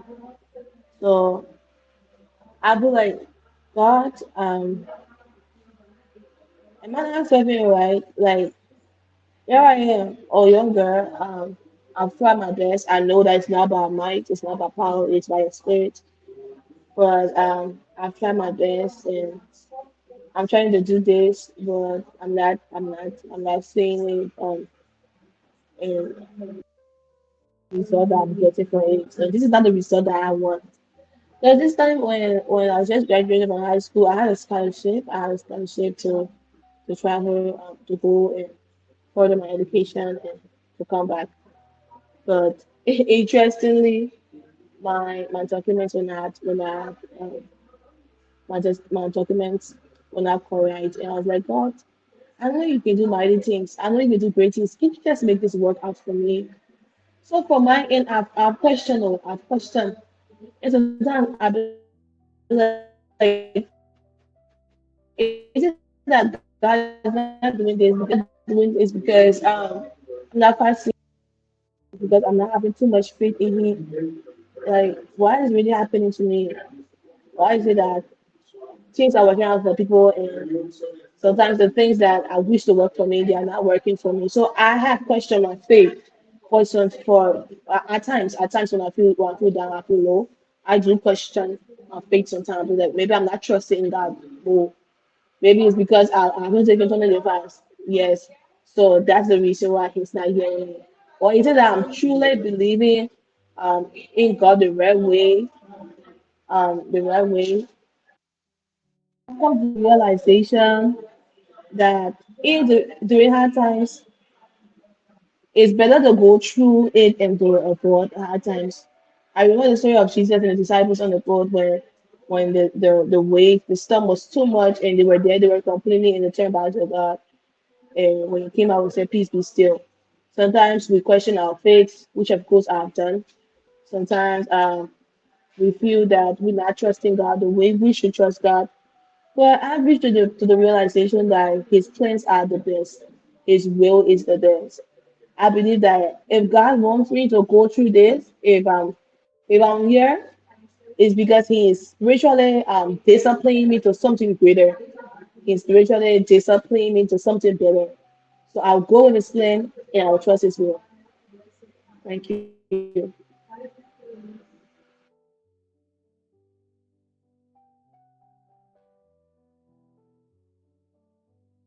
We all have question. We all have question our faith during hard times as well. Appreciate that. Appreciate that.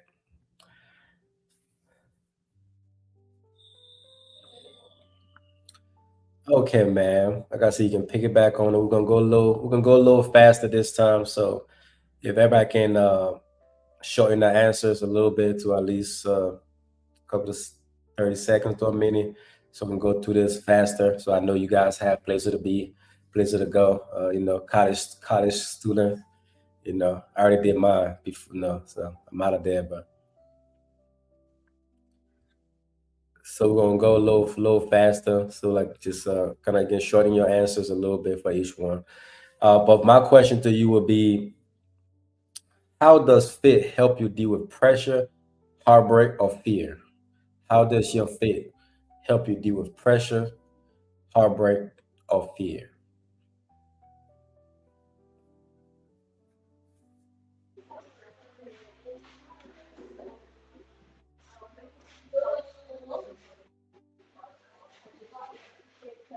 What's that again?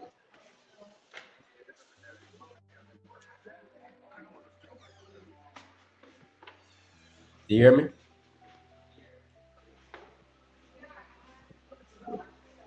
You know, you're joining in. Mm-hmm.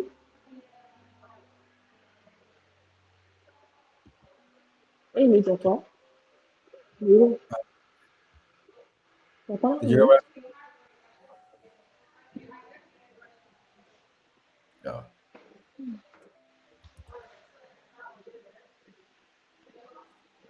The question was, how does your fit help you deal with pressure, heartbreak, or fear?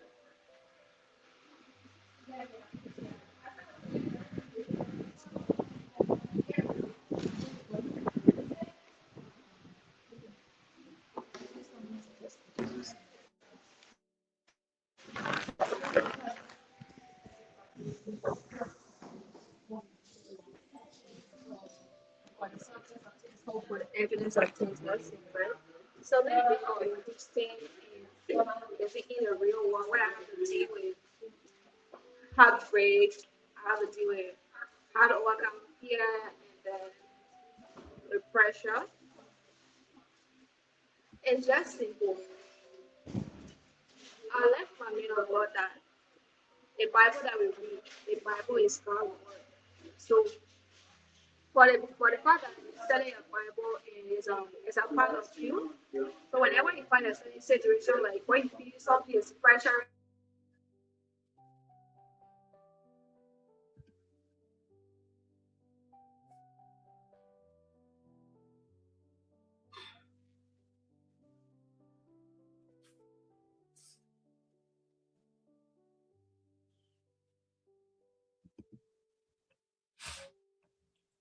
She froze.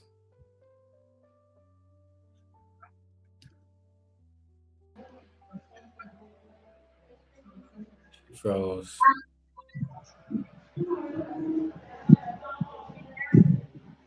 So while she froze, I'm gonna go to you, Rose, till she can come back.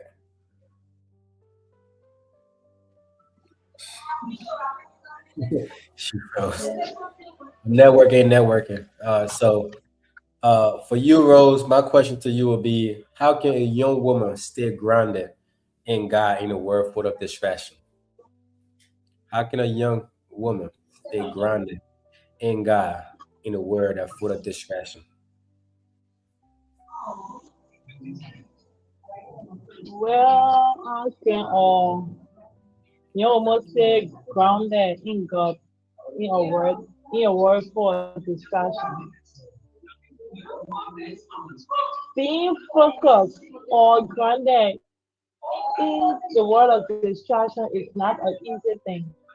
Me, I would just say you have to be, you just have to pray for God to be with you in it. Because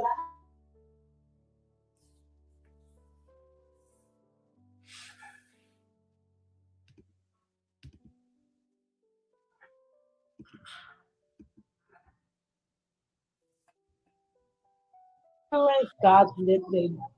So me being in a world full of distraction is a very difficult thing for me because the Bible says the spirit is willing but the flesh is weak. So you will want to do something for God, but because of this,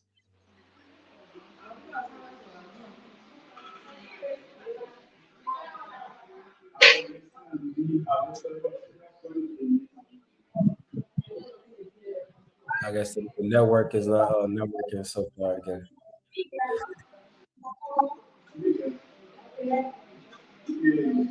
We're gonna get her back. Uh, my question to you: have you ever cried to God and felt like He was silent, that He didn't hear you? You say? Have you ever cried to God and you felt like He was silent? He was. Have I ever prayed to God and felt like He was silent? Cried. Have you ever cried to God and felt like He was silent? Of course, I have. No, I have. I have cried on God several times, and yes, like I said previously, our sin draw us far from God. And in those cases when we pray, even though sometimes He's not actually far, but with the amount of things we have done that are ungodly, it draws us far from Him. So we feel that He's far from us. And yes, a lot of times we pray, we cry to God, but when we are in situations, we pray to Him and say, God, I'm here again. God, this is me again. I've been in the presence, I've prayed to you, I've cried on you, but there's one prayer point I've been praying. I feel like you are not even listening to me. Yeah, it has happened to me several times. And like I said, I think it's sin that draws us far from Him. but God is always near because there's nowhere we can flee because God is always present. That's how the songwriter says in the hymn. He says there is nowhere we can flee. God is always present there. So he's not far from us. It's just a sin that is in our life that is not far from him. And that's what I've come to realize. So I have cried before, I have prayed to him before, and I felt like he was so far away from me. When it comes to my family, my parents, my mom, my siblings, I have cried on God. My school, like a lot of things, I have prayed to him and I cried on him, and I felt like, God, you're not hearing me, God, you're not listening. This one, sometimes when we pray, I've learned that when Satan can go answer us instantly, like right away, he send angels to just answer that prayer for us. Sometimes we pray, he say, wait. Sometimes we pray, he say, no, I can't do this right now. Like a kid asking for a car, you're not capable of taking care of it. You're not capable of, steering our car, putting gasoline in our car. So he say, no, definitely, he say, no. Sometimes we pray, he say, you're not ready yet. You're not ready yet. 12-year-old, 13-year-old, 15, 16 wants to get married, or someone that is even 50 or even 25, you're not ready. God know that you're not ready to get married. And then you pray to get married, and you tell you what. So most definitely we pray. A lot of times we cry on, we feel like he's not hearing us, he's answering, but he's actually taking his time. He's actually planning and preparing you for the right time and the right moment to give you that grand breakthrough. So yes, I have actually prayed and cried on God, and I felt like He was so silent, He was far away from me. So yeah, most definitely I have experienced that. So you believe God time is the best time, pretty much. Sure, I believe His time is very, very much the best. Absolutely. I appreciate that. So Rose, network kind of went off. You want to go back on your, or you want to move forward?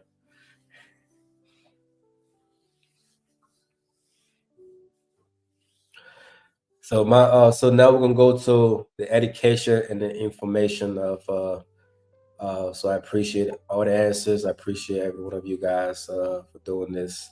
So my question now to you, Rose, would be what challenge do girls face in school, especially in college in Liberia?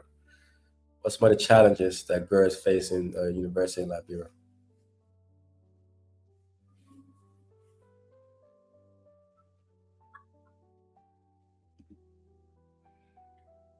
You gotta unmute yourself. Rose, you gotta unmute yourself. You gotta unmute yourself. Okay, so some challenges I face in university is transportation, finding myself a way to get some things like pamphlets and other stuff.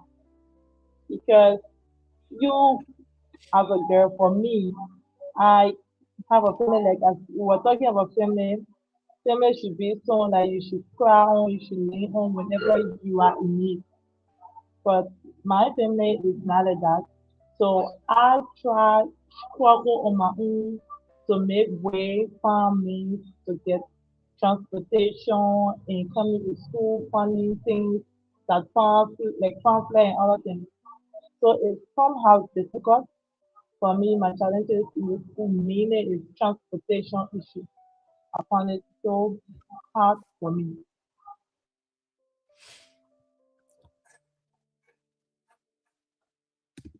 Most definitely. Most definitely. And getting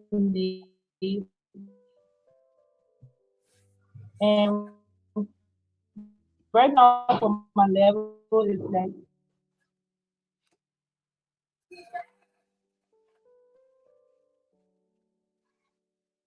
the need that I want.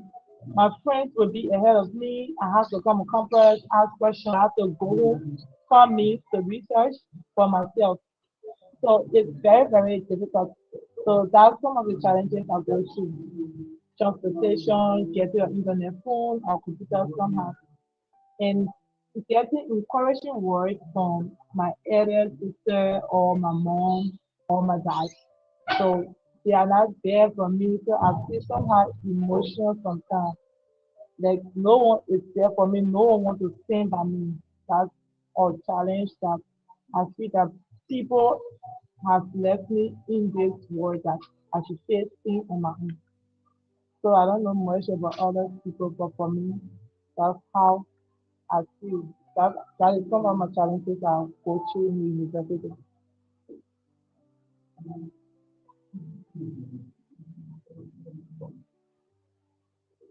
Thank you for that. Thank you for that, So Rose. yeah, Thank.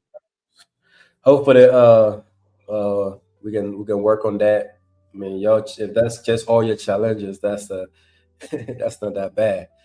Some people challenge you, but our challenges is job. But my question to you will be: do you feel safe and supported in your learning environment? Do you feel safe and supported in your learning environment?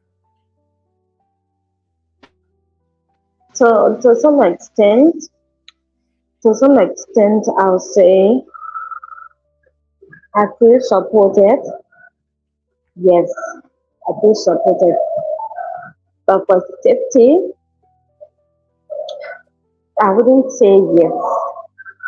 I feel supported a bit to some extent, like I said, because people, yes, are there to help me through the process now, but back then it wasn't exactly like that. Like I said before, um, it's more of like being independent when it comes to me for me. Yeah, but for now, at least to some extent, I'm being supported, and I'm grateful to God for that.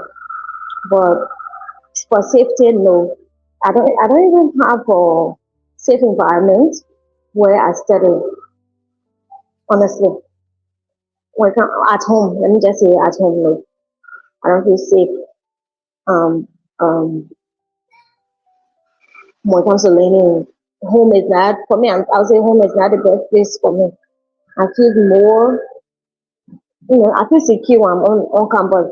That's for sure. Yeah, and I'm being supported somehow, some way, and I'm grateful to God, like I said.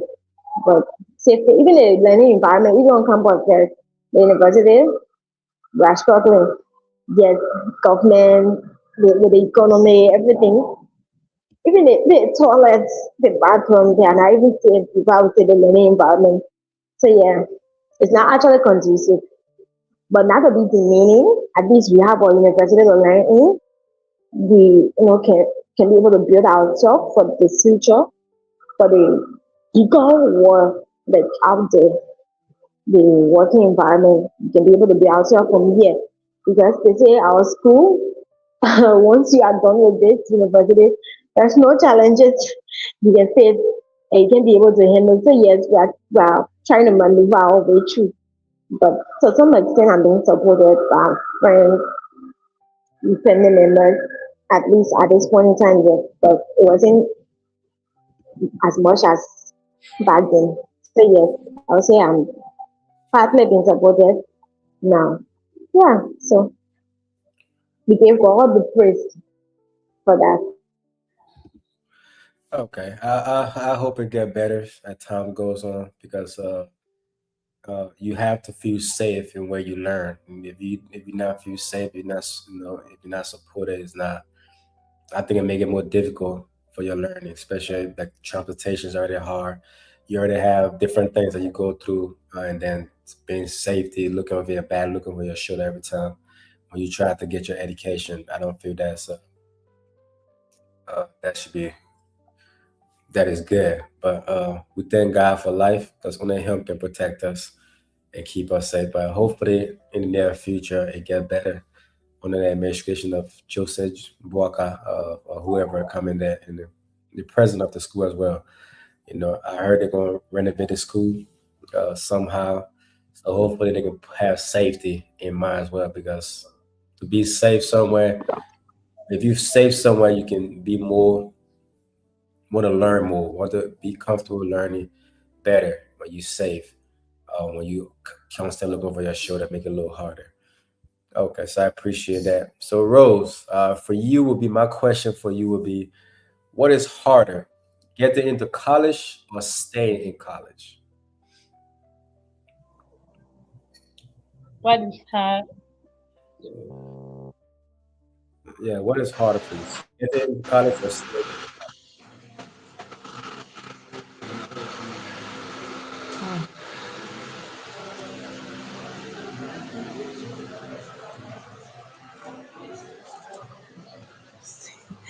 So, especially the University of Liberia, what is harder getting into this college is that you firstly have to go write the test, which is the entrance and everything. After writing that entrance, you have to go through so many processes, right? After writing that entrance, you have to mingle certain a way to find yourself in this place. Hello? Yeah, we can hear you. You got a little echo, but we can hear you. So you have to find a way somehow to get there. That's why we call this university or 3 days.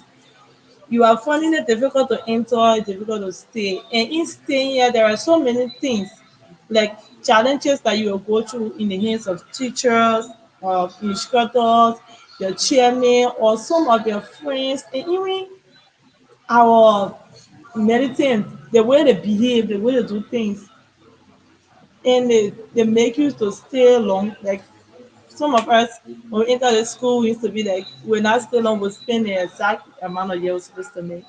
But at certain point in time, a group of people will just come and protest for 6 months, and that whole 6 months we sit it down doing nothing. It can play on you, and you see you and your friends that come out from high school the same time, and then they are going ahead. For you in one school, you are not going, you just behind because of one group of people and all of that.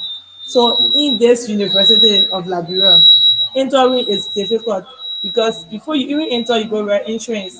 After writing the insurance, before getting admission form, it's not easy. And then when you enter, for you to stay to get used to the system, if you don't have a strong system, because I will call this University like Liberia, I say if you're not strong enough, you will not stay here. So it's somehow hard to stay in this place. It's very difficult to enter. Yeah. Okay, okay.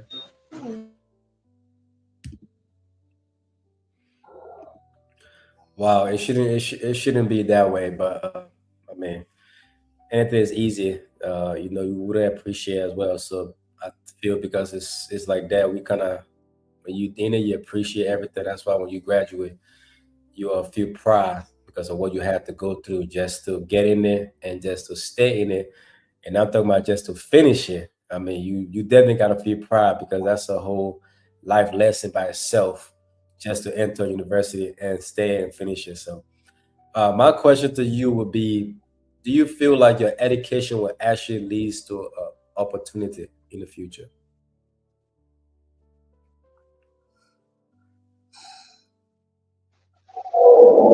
So of the strong conviction that, and I believe because like I said, I'm strong. I'm hard on my Christianity. So I pray every day, and I believe I'm of the strong conviction that whatever I'm learning here now, there are a lot of opportunities awaiting me, and I'm very, very sure that God is working something out. That once I leave this place, I'm not going to, sit and be waiting and be waiting like the way they have been going on for years or for years upon years.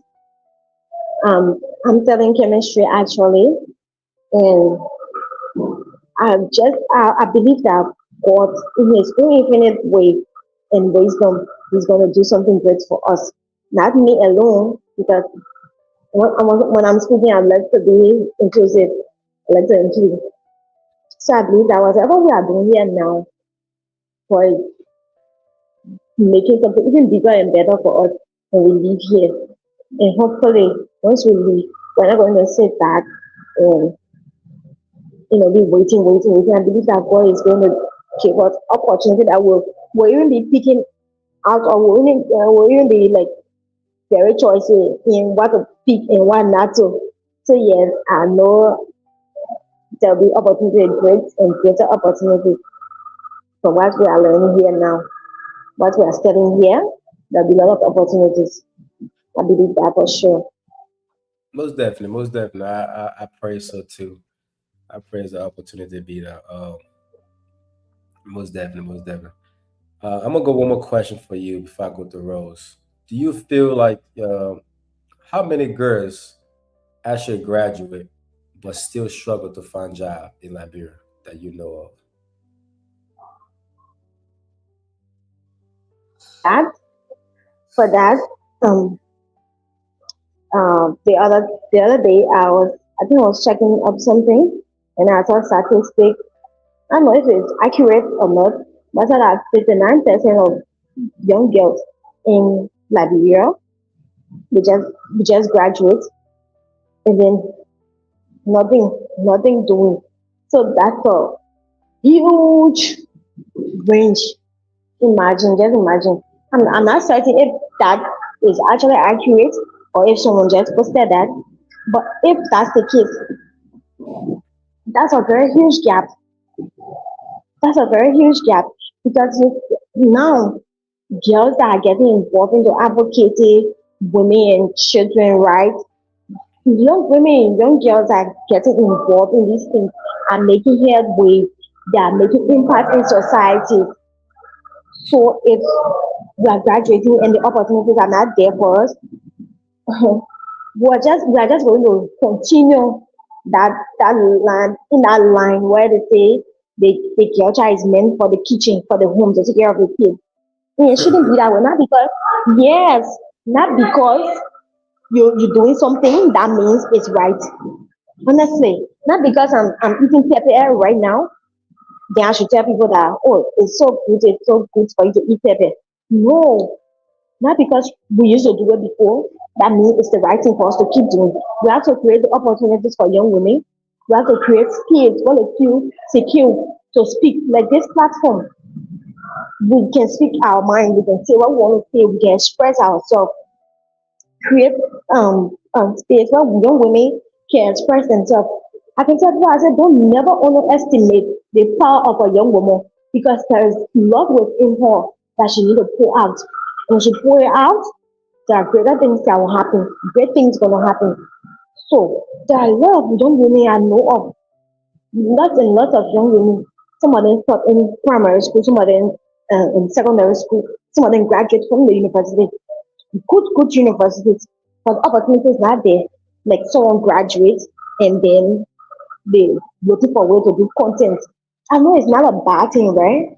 But there should be even greater opportunity. I know content creation should be now could be a side something, even though it's something that people are making money from, people are living by now. But you graduate with a degree in chemistry, environmental chemistry to be precise, where you study the climate, you study how things go about in the atmosphere. That's something that is very versatile. We should create a lot of opportunities. It shouldn't be limited to Liberia, but outside we should have opportunities that we can be able to explore our God given abilities and talents and academic skills out there. So yes, I believe and I know I've seen lots and lots of when you enter real life market in Liberia here, you will take a survey. Lots of the young women that are selling right now, they are high school graduate, they are university graduate, or they are university drop out because of certain situation. They can continue, they can go forward. They drop out of school. Yes, some of them want certain things. They go and get involved, and then they get pregnant. They drop out of school, and sometimes they feel like, let me just sit down. What am I going to do by school? They don't want there again to talk to them, to encourage them to stay back on the feet, to encourage themselves and boost themselves up and go back to school and fight for themselves, make a name for themselves. So we just graduate. A lot of us will just graduate, and then we go join our friends in the job market places join our friends there on the street. It is bad because the environment is not secure for us. The environment is not, supportive of us. So we just got to leave the university and then nothing. There are a lot of us, lots of us out there. I tell you that for sure. So when So you we really need support. do you think doing a trade is kind of better than going to university? If you see a lot of young women graduate but have nothing to do with that degree.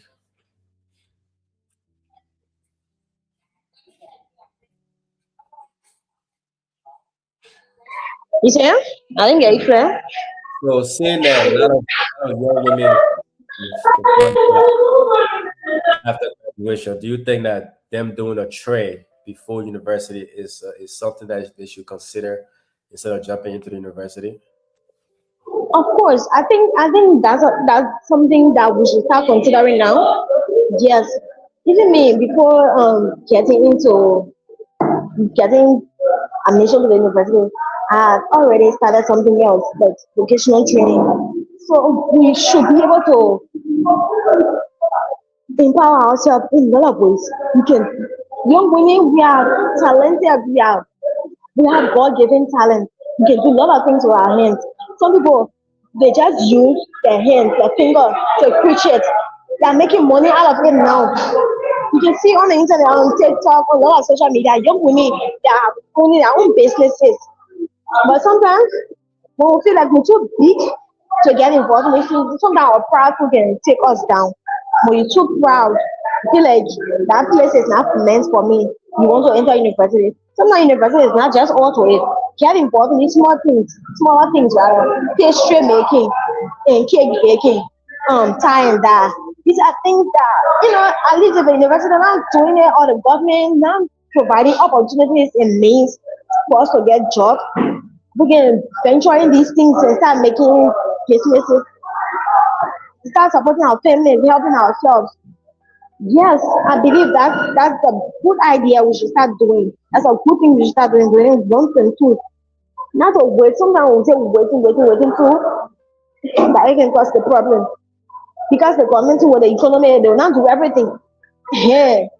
Now how many people graduate like the other university just pull out graduate this one time. The university of Labrador pull out graduate. You know how many people out there right now? Young graduates are just leaving the university, walls of the university. There's no job. No job. Even now, I'm in a university. I sent my application for internship. They're telling me each one was like say they want degree holder. How the person will get degree, how the person will get experience, they want experience to do, how the person will get experience to do. Now put them in certain position that they will learn. When they get there now, then they will have experience on these things. So you see, we don't have the opportunity. So I believe that we should have looking for ways to get involved in vocational school. Most definitely.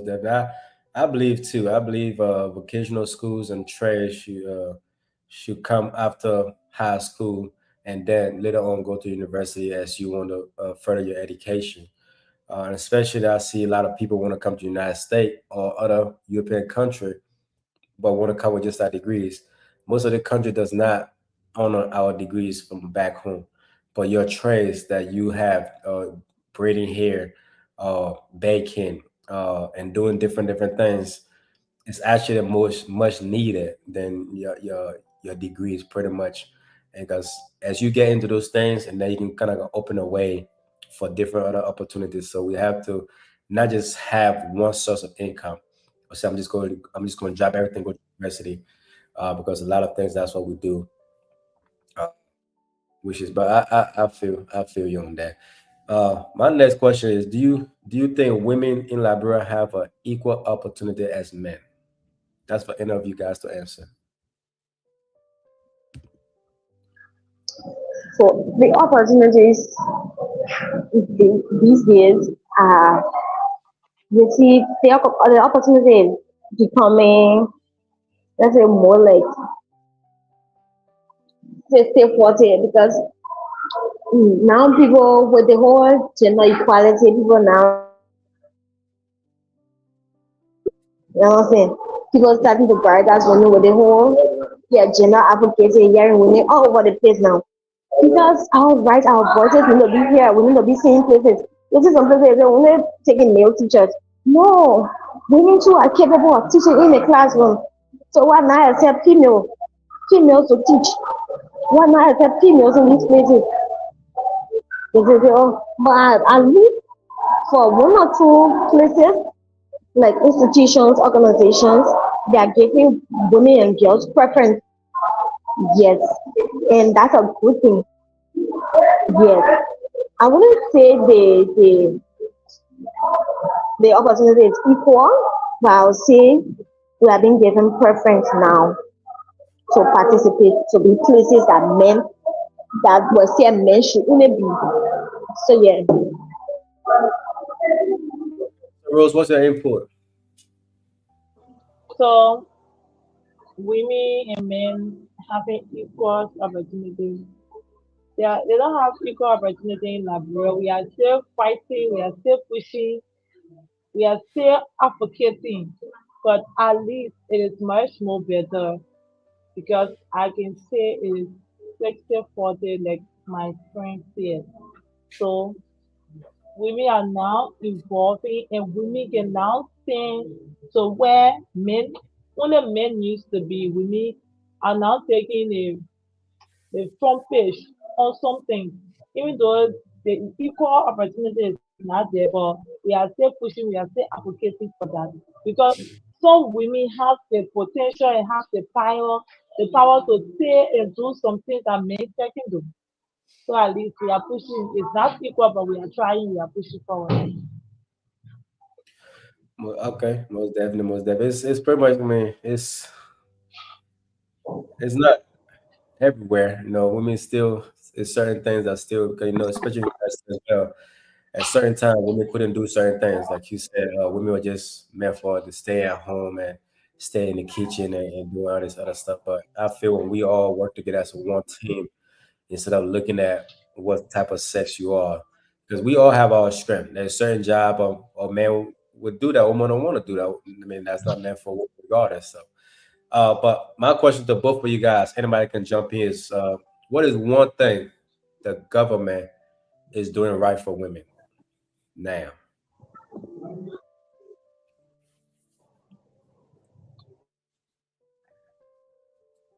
One right thing the government is doing for women is that they are creating a women empowerment.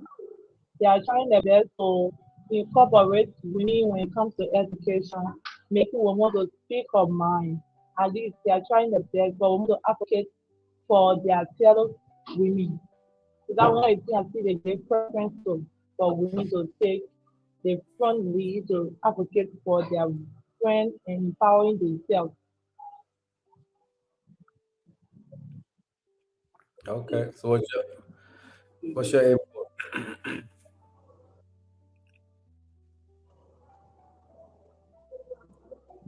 I would say the government actually need to do more. We need to do more to give rights to women, like put women into leadership. That's one thing. It's very important. Put women in leadership positions so that we can be able to speak our truth, like you said, speak our truth, our voices will be heard. Like put women in positions that will be able to advocate for women's rights, like advocate against this thing like the FMG. I don't know if that's how it's called. Advocate against these things that are doing even though it's not like trashing the tradition, but we need to do more. We need to put that we need to do more like advocate for women, even the men.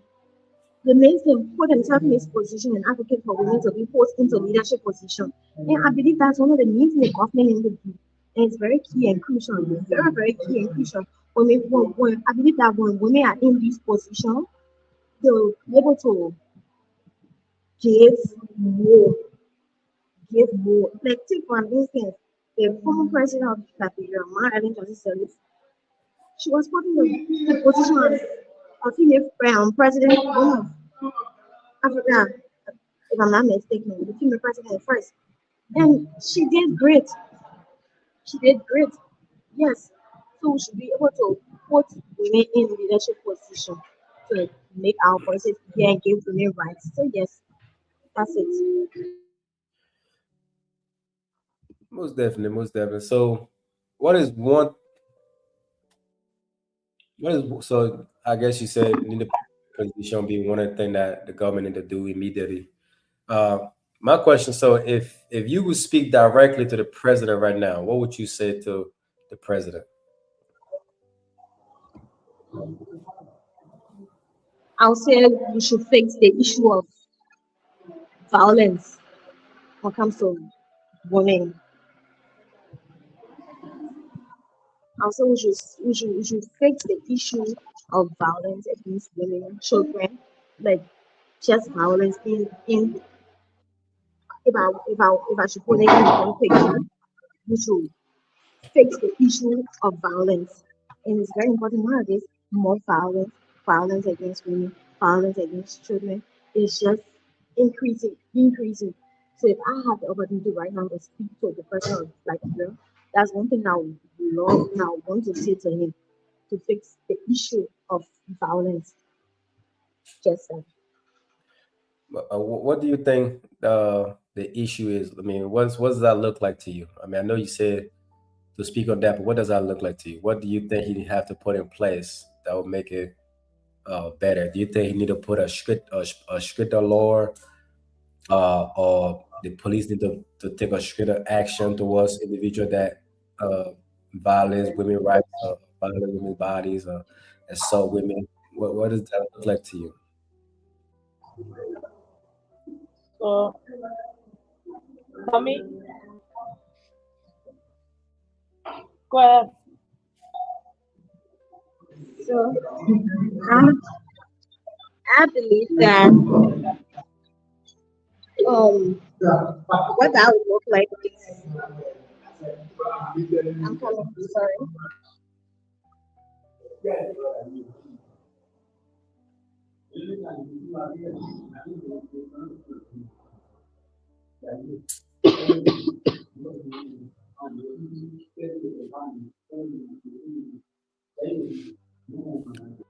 Can't hear you. You mute yourself. What I'm saying is security for young people, for women and children, security. Because we feel we're not safe in our own country and it's frightening. It's very, very frightening, it's scary. So security is important. Yeah, a country where you can feel safe to walk at night. When it past 7, 8 o'clock, you know, walk safe. And no one will harm you, no one will, attack you and do things to you. So that is very important security. So yeah, for sure. Most definitely, most definitely. I think so too. I think it's bad for you to walk around and then be scared to walk in your own country, in your own neighborhood because you feel somebody might harm you.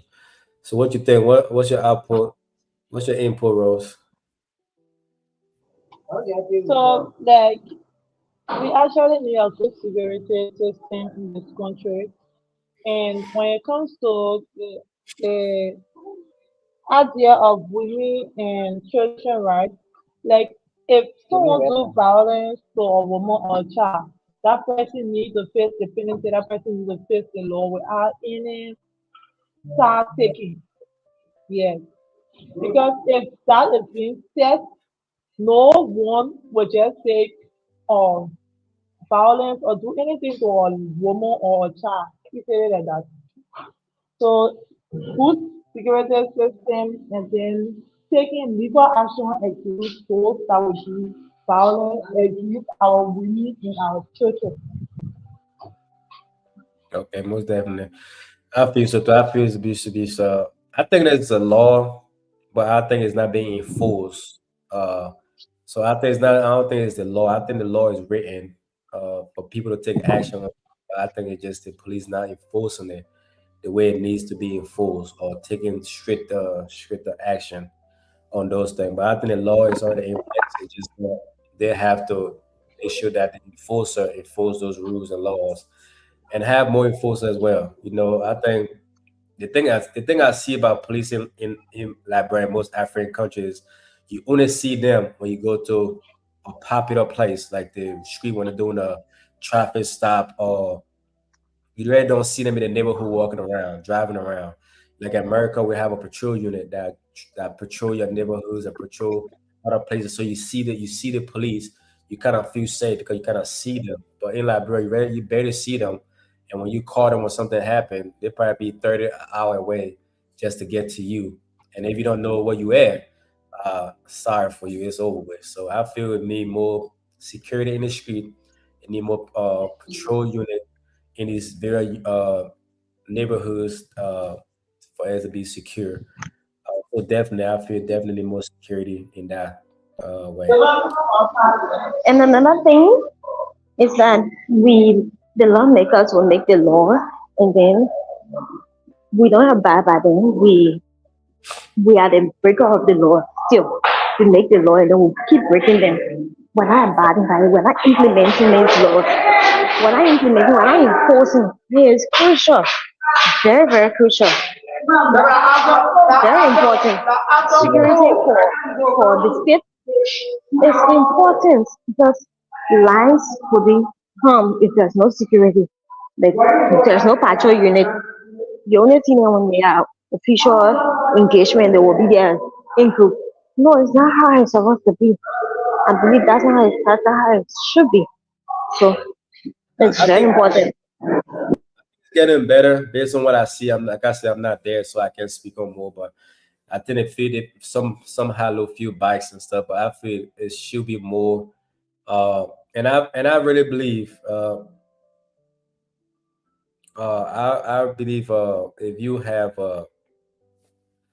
I came up with this idea at just how in the United States we have the state trooper, which is the state police, but Liberia like the national police, and you have each city within Liberia have their own police as well. I think it will make it much better as well. So each city, like the Morovia, have their own police. So Carisburg have their own police as well, so that they can patrol those neighborhoods instead of the national police going towards those places. So I think if they do that as well and incorporate that, will be better, and that way it might feel some safe because you can't stop crime 100%, but at least you can kind of make people feel safe somehow some way.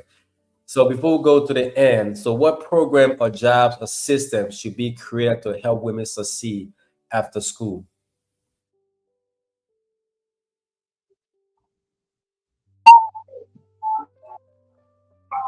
Um, like where you said, getting involved into vocational training, that's important. And I believe that internship should be available. It's very, very necessary because these ministries, like Ministry of Health, Ministry of Youth and Sport, Ministry of Transport, there are a lot of ministries, like there are a lot of entities. If internship are made available, once you are in the university, you get involved, you start to get experience. When you leave the walls of the University of Liberia or any other university, you have a broader knowledge of how things are going to work out there. But once you don't know, you're just entering like blindfolded. You understand? So internship um organizations should be able to incorporate young women, you know, create awareness to getting young women involved and get them speaking, get them to bring other young women on board, teach them basic things, teach them how to make things, open make internship available. It's important. It's important. I won't lie to you on that. It's very important here now. We're experiencing it now. Internship to these various entities. I believe that for me, I believe it. I believe that it's important. That's why I'm stretching more on it. Internship. Yes. I think so too. Go ahead, Rose. What you guys say on that? No, I just wanted to add up to what you were saying. Like internship is very much important. You are about to graduate and then you have to go to a career field or specific, like for us, we are doing environmental and industrial chemistry, right? So like there are many industries that we can go to for internship, but they won't do it. So you sending your students on an internship will help them get some knowledge on what they are doing when they go outside there. And it will also create a job opportunity for them. At least it will make it much easier for them to access a job quickly. Just know the all of the what you're saying. Yeah, I think most definitely. I think giving the opportunity, because a lot of time people be like, "Oh, you don't have the experience," but how can I have the experience if you don't give me the opportunity to have the experience? So even if it's just 1 hours a day or 2 hours a week, just to have that hands-on experience, so that I can add to my resume if I was to go look for a job, is very important. So I think yes, opening different programs and different avenues to help uh, empower those students and the females when they come out, so that way they have something. I feel is very important as well. So I appreciate you guys very much for that. So going to the end of it, so now it's going to be a personal question. What do you see, where do you see yourself in 5 or 10 years from now?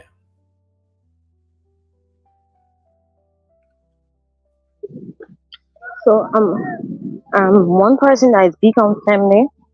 So I'm a senior student now. So in 5 years time, I want to be out of the University of Liberia and then pursuing my master's degree.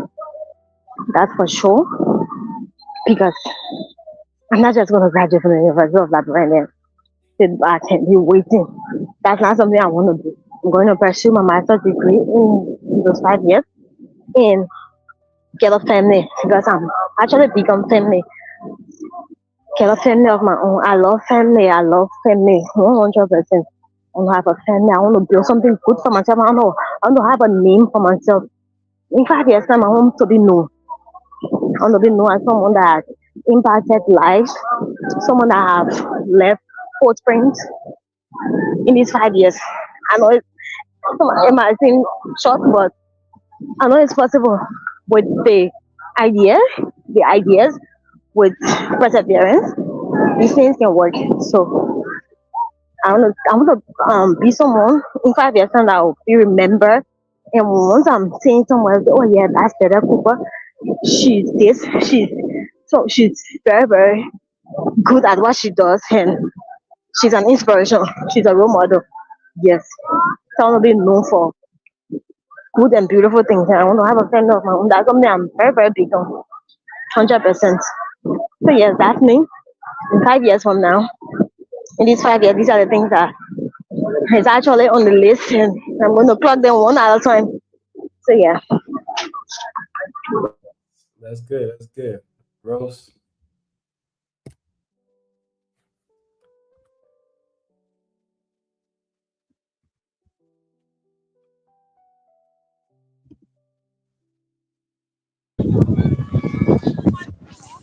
Yeah, so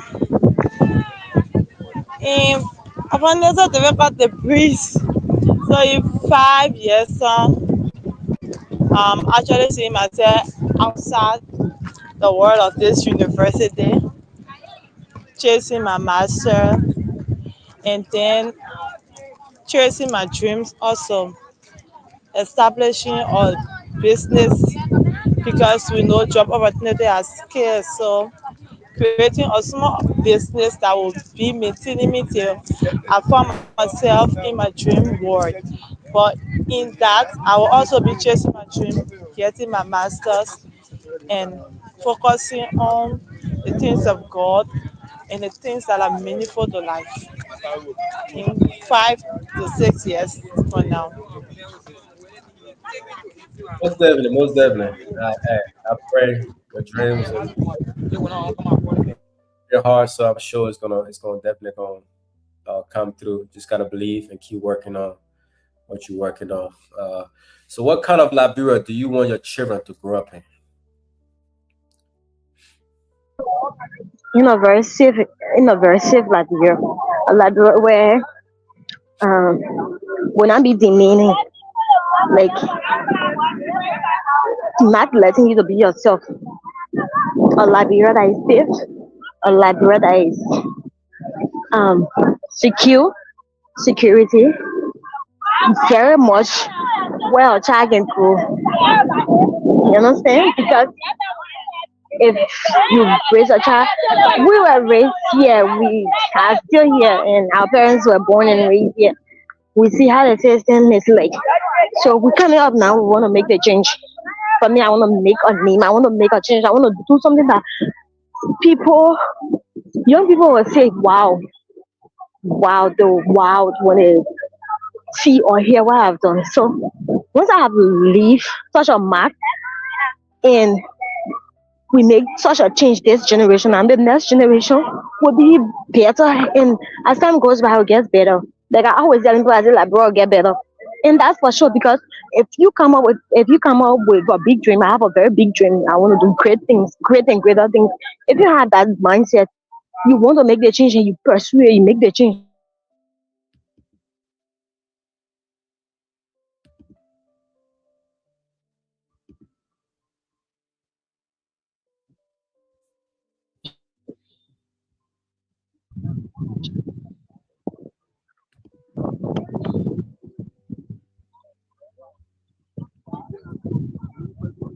Fearing how to move, not fearing that if they move at night, they're going to harm them. That's the environment. That's the library I want. A library that supports the youth, a library that supports the women, a library that does not do discrimination. That's the library I want my kids to grow in. So yeah, that's the library for me. What's that in there? How about you, Rose? So, kind of like where I want to see my children or my child grow up in is a loving and a peaceful Liberia, a Liberia that will support everyone, despite of your background, your ethnic, your religion, your ethnic group, all of that. A Liberia that would not frightening the mind of the young people, or Liberia that will empower the young people and support them for who they want to be, not to force them in something that they are not willing to do. That's the kind of Liberia I want to see my child or children grow up in. Or Liberia that will be better for them, that will be safer for them. That's the kind of Liberia I want to see my kids grow in. Most definitely. We want our life, bro, that is safe, prosper, develop. Uh, that other people. Once upon a time, we all talk about the past on Liberia, how Liberia was the best. All everybody's to come to Liberia. So, uh, gonna gonna be better, a better country, a better Liberia, a better government, a better people per whole. Because sometimes ourself is holding ourselves down, just our own mentality. So just a better country in whole, that people that we don't have to leave home no more to make it. A place that have opportunity like everywhere else, a business places, that we don't have to go to another man country just to make it or stuff like that. People can come to our country now to make it to. So that's what I wish to for our library as well. So, what message will you give to a young girl who feel invisible?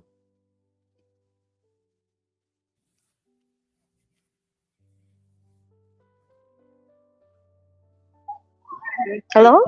So, young girl who is feeling invisible, just make yourself feel confident, right? Because no one can make you feel confident or feel important of yourself than you yourself. So there is no need of you making yourself feel invisible. Open yourself, make yourself confident of yourself. Learn to make yourself feel important. Don't make yourself feel less important. Always place yourself in the position that is very important and safe for you. Keeping yourself in the dark, making yourself invisible, it will just continue to shadow who you are. But standing up for what you want to be and what you are will help you make yourself feel important. So it's important to make yourself feel important and make yourself feel confident. That will help you not to make to be invisible. Anyway.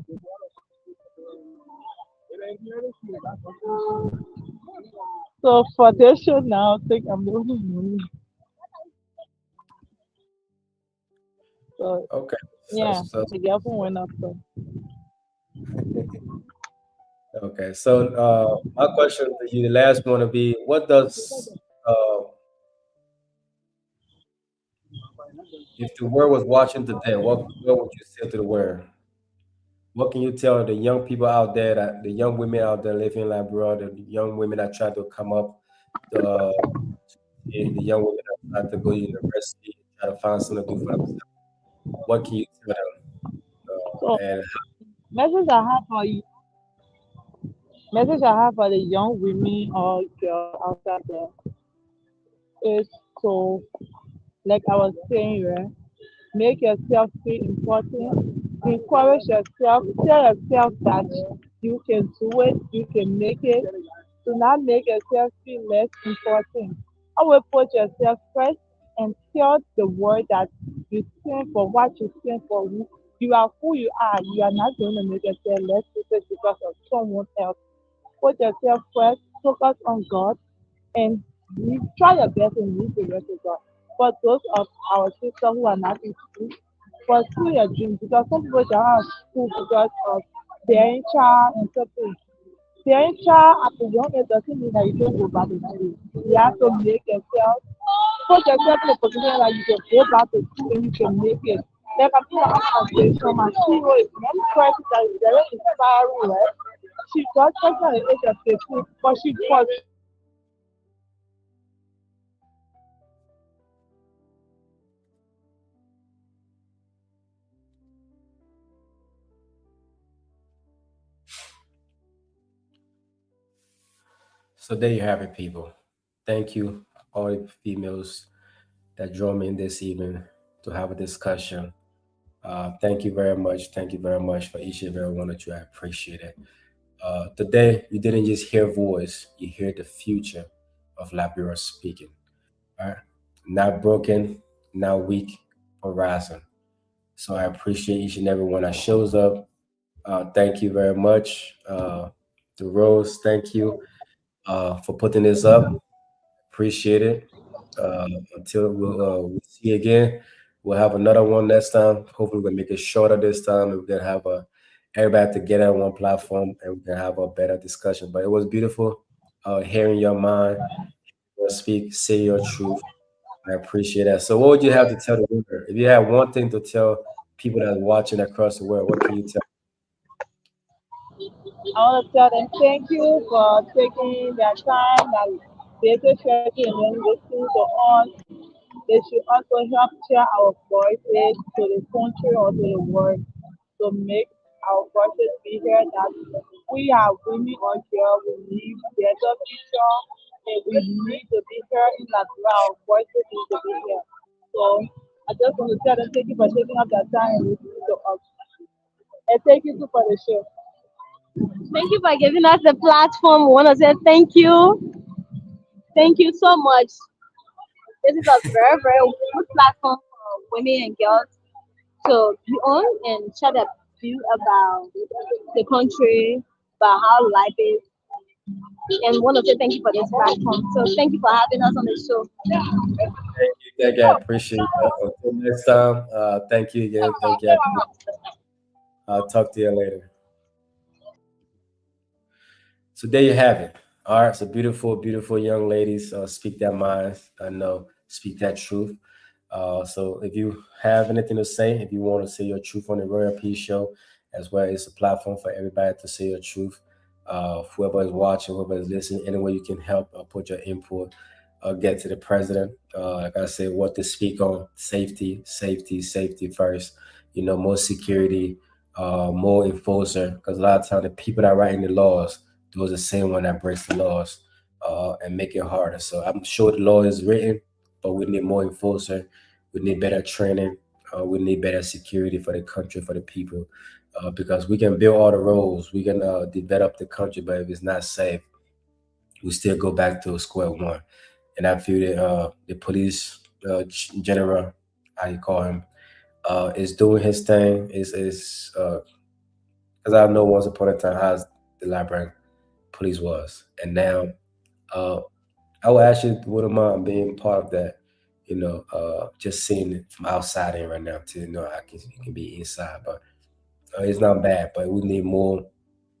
Uh, we need more of those. We need more foot patrol. We need more vehicle patrols in the very neighborhoods at night, a day, to make these younger people feel safer. To keep this Zoglo out the street. To keep these other people out the street that jacking people bagging.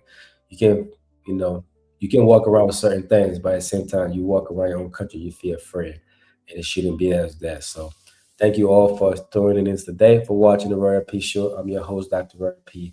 And before we move from here, we're going to say a little prayer. So, Heavenly Father, we lift up every young woman watching right now. Cover them, guide them, open doors no man can shut.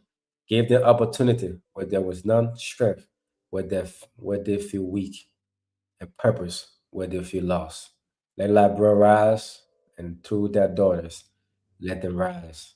And pray the president listen, understand, and the people outside the United States as well can have some kind of impact, positive impact, to be able to support, to help, and to make a life a little better. It is. So thank you, thank you, thank you. In the book of Jeremiah 29:11 said, "For I know the plan I have for you, plans to prosper and not to harm you, plan to give hope in the future." So I pray that God speak to his words because we came a long way. And I pray and I know things are getting better each and every day. But our mindset have to change. Our mentality have to change. And our belief system have to change as well. So don't just rise, girls, rise your voice. And that makes our nation change. When our females and our young women rise up, our nation change. You know what I'm saying? If they sit down and have a small mentality, our nation stays small. So we all, as a man and women of the nation, the Republic of Liberia, have to rise up, be great, be better, have a positive mindset, have a hard-working mindset, and want to do better. Thank you all again for watching. And this is the Royal P Show, the Royal P Way. Thank you. Thank you. God bless you. Tune in next time. You know what I'm saying? If you have anything to say, if you want to drop the comments, like, share, and let's support the Royal P Show. Let's make it worldwide. All right? I says, this is your show. This is not my show. This is a platform where you can speak freely with no consequences. You know what I'm saying? Speak your truth, speak your lie, whatever it is, turning pins into purpose and truth into freedom. This is a Royal Peace Show.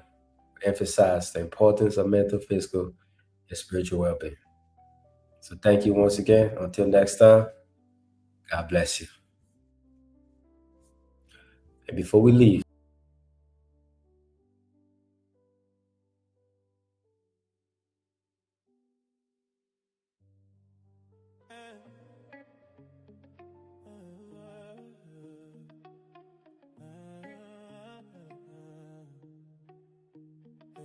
from the soil to the struggle, from the back of the bus to the head of the huddle, from the side of the stage to the heart of the story. We here, we clear, we talking raw, not glory. No suit on this tongue, no script in my chest. Every scar that I show you is the truth I confess. We break bread, break cycles, break that little fake smile. If you came for the sugar, you gon' leave in a while. This was cousin in the kitchen, arguing over the news. For the ones that feel the pressure but refuse to lose. Pull a chair, pour your heart, let the mask fall free. Every word that we say is a vow, just speak. We not lie, this is real talk. From the pain to the pride, we gon' kill it all. From the black to the boardroom, same heart, be strong. If you're looking for the truth, you can play this song. We not lie, this real.